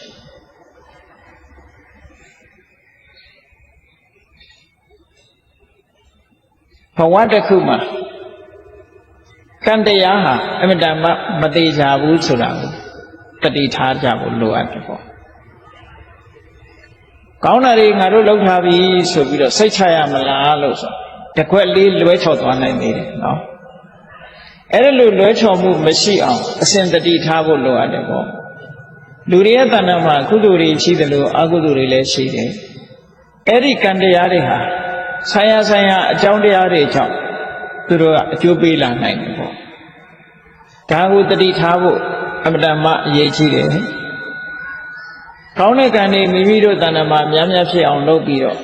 မိမိတို့ရဲ့စိတ်ကိုလည်းပဲကောင်းတဲ့ဘက်ကိုအမြဲတမ်းညွတ်နေအောင်ကြိုးစားထားဖို့အမှန်တမ်းအရေးကြီးတယ်တန်လျာထဲမှာလဲနေတဲ့အချိန်မှာကုသိုလ်နဲ့အကုသိုလ်ဟာအကျိုးပေးလက်ချုပ်သွားပြီဆိုလို့ရှိရင်လက်ဥတဲ့ကံကနေပြီးတော့အကျိုးပေးတတ်တယ်အဲ့ဒီလိုလက်ဥတဲ့ကံကအကျိုးပေးနေတာဘာကြောင့်လဲလို့ဆိုရင်ကိလေသာတွေကြောင့်ပဲဒါကြောင့်မို့ဘုန်းကြီးတို့တွေကိလေသာတွေကိုလျှော့ချနိုင်အောင်ကြိုးစားရမယ်ကိလေသာတွေကိုလျှော့ချနိုင်ပြီးကိလေသာတွေကိုဖယ်ရှားပြစ်နိုင်မှဒီကာမဝတ်ဆိုတာကလွတ်မယ်ပေါ့ကာမဝတ်ကလွတ်မှဝိပါကဝတ်ဆိုတာလည်းလွတ်လာနိုင်မယ်ဒါကြောင့်မို့လို့ကိလေသာဝတ်ကာမဝတ်ဝိပါကဝတ်လို့ဆိုဝတ်သုံးပါလက်ပတ်ပြီးတော့ဖြစ်နေတဲ့ထဲမှာတရားဓမ္မကျင့်ကြံကြိုးကိုအားထုတ်ရတယ်ဆိုတာကိလေသာဝတ်ကိုဖယ်ရှားဖို့လုပ်ကြရတာကိလေသာဝတ်ကိုမဖယ်ရှားဘဲနဲ့ကာမဝတ်ကိုတားဆီးလို့မရဘူးနော်လောကလူတွေကကံကောင်းအောင်လာလုပ်နေကြတယ်ကံမဲ့သွားပြောနေကြတယ်ကိလေသာကိုတော့မျက်ွယ်ပြုထားကြတယ်ကိလေသာဖယ်ရှားဖို့မကြိုးစားဘဲနဲ့ကံကောင်းအောင်ကြိုးစားလို့မရနိုင်ဘူးတဲ့ကံတရားဟာကြည့်လေကံတွေဟာဘာကြောင့်ဖြစ်နေတာတုံးဆိုပရိစ္ဆသမုပ္ပါဒ်မှာမြတ်စွာဘုရားအဝိဇ္ဇာပစ္စယသင်္ခါရလို့ဒီလိုခေါ်ထားတာရှိတယ်လေဥပါဒနာပစ္စယဘောကမ္မဘောလို့ဒီလိုခေါ်ထားတာရှိတယ်အဲ့ဒါကြောင့်မို့လို့ကိလေသာတွေရှိနေလို့ရှိရင်ကံတွေဟာရှိနေမှာပဲဒါကြောင့်မို့ကိလေသာတွေပယ်ရအောင်ကြိုးစားကိလေသာပယ်ဖို့ကြိုးစားရမယ်ဆိုရင်အမှန်ကိုသိအောင်ကြိုးစားဖို့လိုအပ်တယ်အမှန်သိပြီဆိုတာအမှန်တွေးဖို့လိုအပ်တယ်အမှန်သိတာကတမ္မာဒိဋ္ဌိအမှန်တွေးတာကတမ္မာသင်္ကပ္ပအဲ့ဒီအမှန်သိအမှန်တွေးပြီးတော့မှန်မှန်ကန်ကန်ကြိုးစားအထောက်တာကတမ္မာဝါယာမမှန်ကန်တဲ့အာယုန်တစ်ခုကိုစိတ်ထဲမှာရယူတာကတမ္မာတတိအာယုန်ပေါ်မှာစိတ်တည်ငြိမ်အောင်ထားတာကတမ္မာသမာဓိလို့ဆိုတယ်ဝိပဿနာကျင့်စဉ်တစ်ခုကိုကျင့်နေပြီဆိုလို့ရှိရင်တမ္မာဒိဋ္ဌိတမ္မာသင်္ကပ္ပတမ္မာဝါယာမတမ္မာတတိတမ္မာသမာဓိဆိုတဲ့ဒီမဂ်ခင်၅ပါးဟာဟန်ချက်ညီညီနဲ့သင်္ခါရအာယုံပေါ်မှာအလုံးလုံးနေပြီဆိုလို့ရှိရင်ခုနပြောရတဲ့ကိလေသာတွေကနည်းတဲ့နည်းလာမှာကိလေသာတွေကိုပယ်တဲ့နည်းဟာအဲ့ဒါပဲဘယ်မှာကိလေသာဖြစ်တယ်လဲကိလေသာဖြစ်တဲ့ခန္ဓာ၅ပါးကိုအမှန်တိုင်းသိအောင်ကြိုးစားအထောက်မှန်တိုင်းအောင်သိအောင်ကြိုးစားအထောက်ခြင်းဖြင့်အမှန်မသိဘူးဆိုတဲ့မောဟအဝိဇ္ဇာကိုဖယ်ရှားနိုင်တယ်မောဟဝိဇ္ဇာဖယ်ရှားလိုက်ရင်အဝိဇ္ဇာရတွေ့ဝအတ္တိတဝိရာဂနိရောဓအဝိဇ္ဇာချုပ်သွားရင်သင်္ခါရနိရောဓသင်္ခါရချုပ်ပဲဒါကြောင့်မို့လို့ကိလေသာနိရောဓကမ္မနိရောဓတဲ့ကိလေသာချုပ်မှကံဆိုတာချုပ်လို့ရတယ်နော်ဒါကြောင့်မို့လို့ဘုန်းကြီးတို့တွေကိလေသာကိုဖယ်ရှားနိုင်အောင်ကိလေသာဖြစ်ရာဘူမိလို့ခေါ်တယ်ကိလေသာတွေဖြစ်ရာခန္ဓာ၅ပါးဥပါဒณะခန္ဓာကိုအမှန်သိအောင်ဝိပဿနာဉာဏ်ဖြင့်ရှုမှတ်ကြရမှာဖြစ်တယ်အဲ့ဒါလိုဝိပဿနာဉာဏ်နဲ့ရှုမှတ်မှအမှန်သိလာတဲ့အခါမှာတွေ့တာမှုအဝိဇ္ဇာဖယ်ရှားပြီးတော့တွေ့တာမှုဆိုတဲ့တဏှာဟာကင်းပြတ်သွားမှာပဲအဲ့ဒါလိုအဝိဇ္ဇာတဏှာကိုဖယ်ရှားလိုက်နိုင်တဲ့အခါကျတော့မှခုနကကိလေသာဆိုတာတွေကုန်ခန်းပြီးတော့ကံတွေကလည်းပဲအကျိုးပေးနိုင်စွာမရှိတော့ဘူးကိလေသာနိရောဓကမ္မနိရောဓကိလေသာချုပ်ငြိမ်းသွားရင်ကံတွေလည်းချုပ်ငြိမ်းသွား အဲ့ဒီချုပ်ငိမ့်သွားတာဘလို့ထိချုပ်ငိမ့်သွားတာတော့ယရဏတုံမှာပါတဲ့အတိုင်းခိနံပုရဏံနဝနတ္ထိတံမောအတိတ်ကကံတွေလည်းကုန်သွားပြီနဝနတ္ထိတံမောကံအသစ်တွေလည်းထပ်ပြီးဖြစ်ချင်းမရှိတော့ဘူးဆိုတော့ကံကုန်သွားတာပဲเนาะအဲ့တော့ကိလေသာဝကုန်ပြီးတော့ကာမဝလည်းကုန်သွားပြီကာမဝကုန်သွားလို့ရှိရင်နောက်ထပ်ဝိပါကဝဆိုတာမထုတ်လို့တော့ဘူးလက်ရှိထုတ်လုပ်ထားတဲ့ဝိပါကဝချုပ်ငိမ့်သွားတဲ့အချိန်မှာနောက်ထပ်ပြီးတော့ဖြစ်လာစရာအကြောင်းမရှိဘူးကိလေသာဝချုပ်ငိမ့်လို့ချုပ်ငိမ့်အောင်လုပ်လို့ကိလေသာတွေချုပ်ငိမ့်တယ်ကိလေသာတွေချုပ်ငိမ့်လို့ကံချုပ်ငိမ့်ရတယ်ကံချုပ်ငိမ့်သည့်အတွက်ကြောင့်ဝိပါကတွေဟာဆက်ပြတ်ပြီးတော့နောက်ဆုံးငိမ့်သွားတယ်အဲ့ဒီအငိမ့်ဓာတ်ဆိုတဲ့နိဗ္ဗာန်ဟာဧကံထင်ရှားရှိတယ်အဲ့ဒီနိဗ္ဗာန်ကိုအာယုံပြုပြီးတော့ကိလေသာတွေချုပ်ငိမ့်အောင်ကြိုးစားအထောက်ကြရမှာဖြစ်တယ်ဒါကြောင့်မို့တရားချက်ခင်သူတော်စင်ပြိဿအပေါင်းတို့သည်ကာမဝကိလေသာဝဝိပါကဝလို့ဝသုံးပါးရှိတယ်ထင်တယ်ကိလေသာဝကလွတ်အောင်တတိဆောင်ပြီးတော့ကျင့်ကြံကြိုးကုပ်အထောက်ခြင်းဖြင့်ကာမဝကလည်းလွတ်မယ်ဝိပါကဝကလည်းလွတ်မယ်ဝဆင်းရဲတွေကအလုံးလွတ်ရလွတ်ကြောင်းအကျင့်တရားကိုကျင့်ကြံကြိုးကုပ်အထောက်တော်မူနိုင်ကြပါစေကုန်သတည်း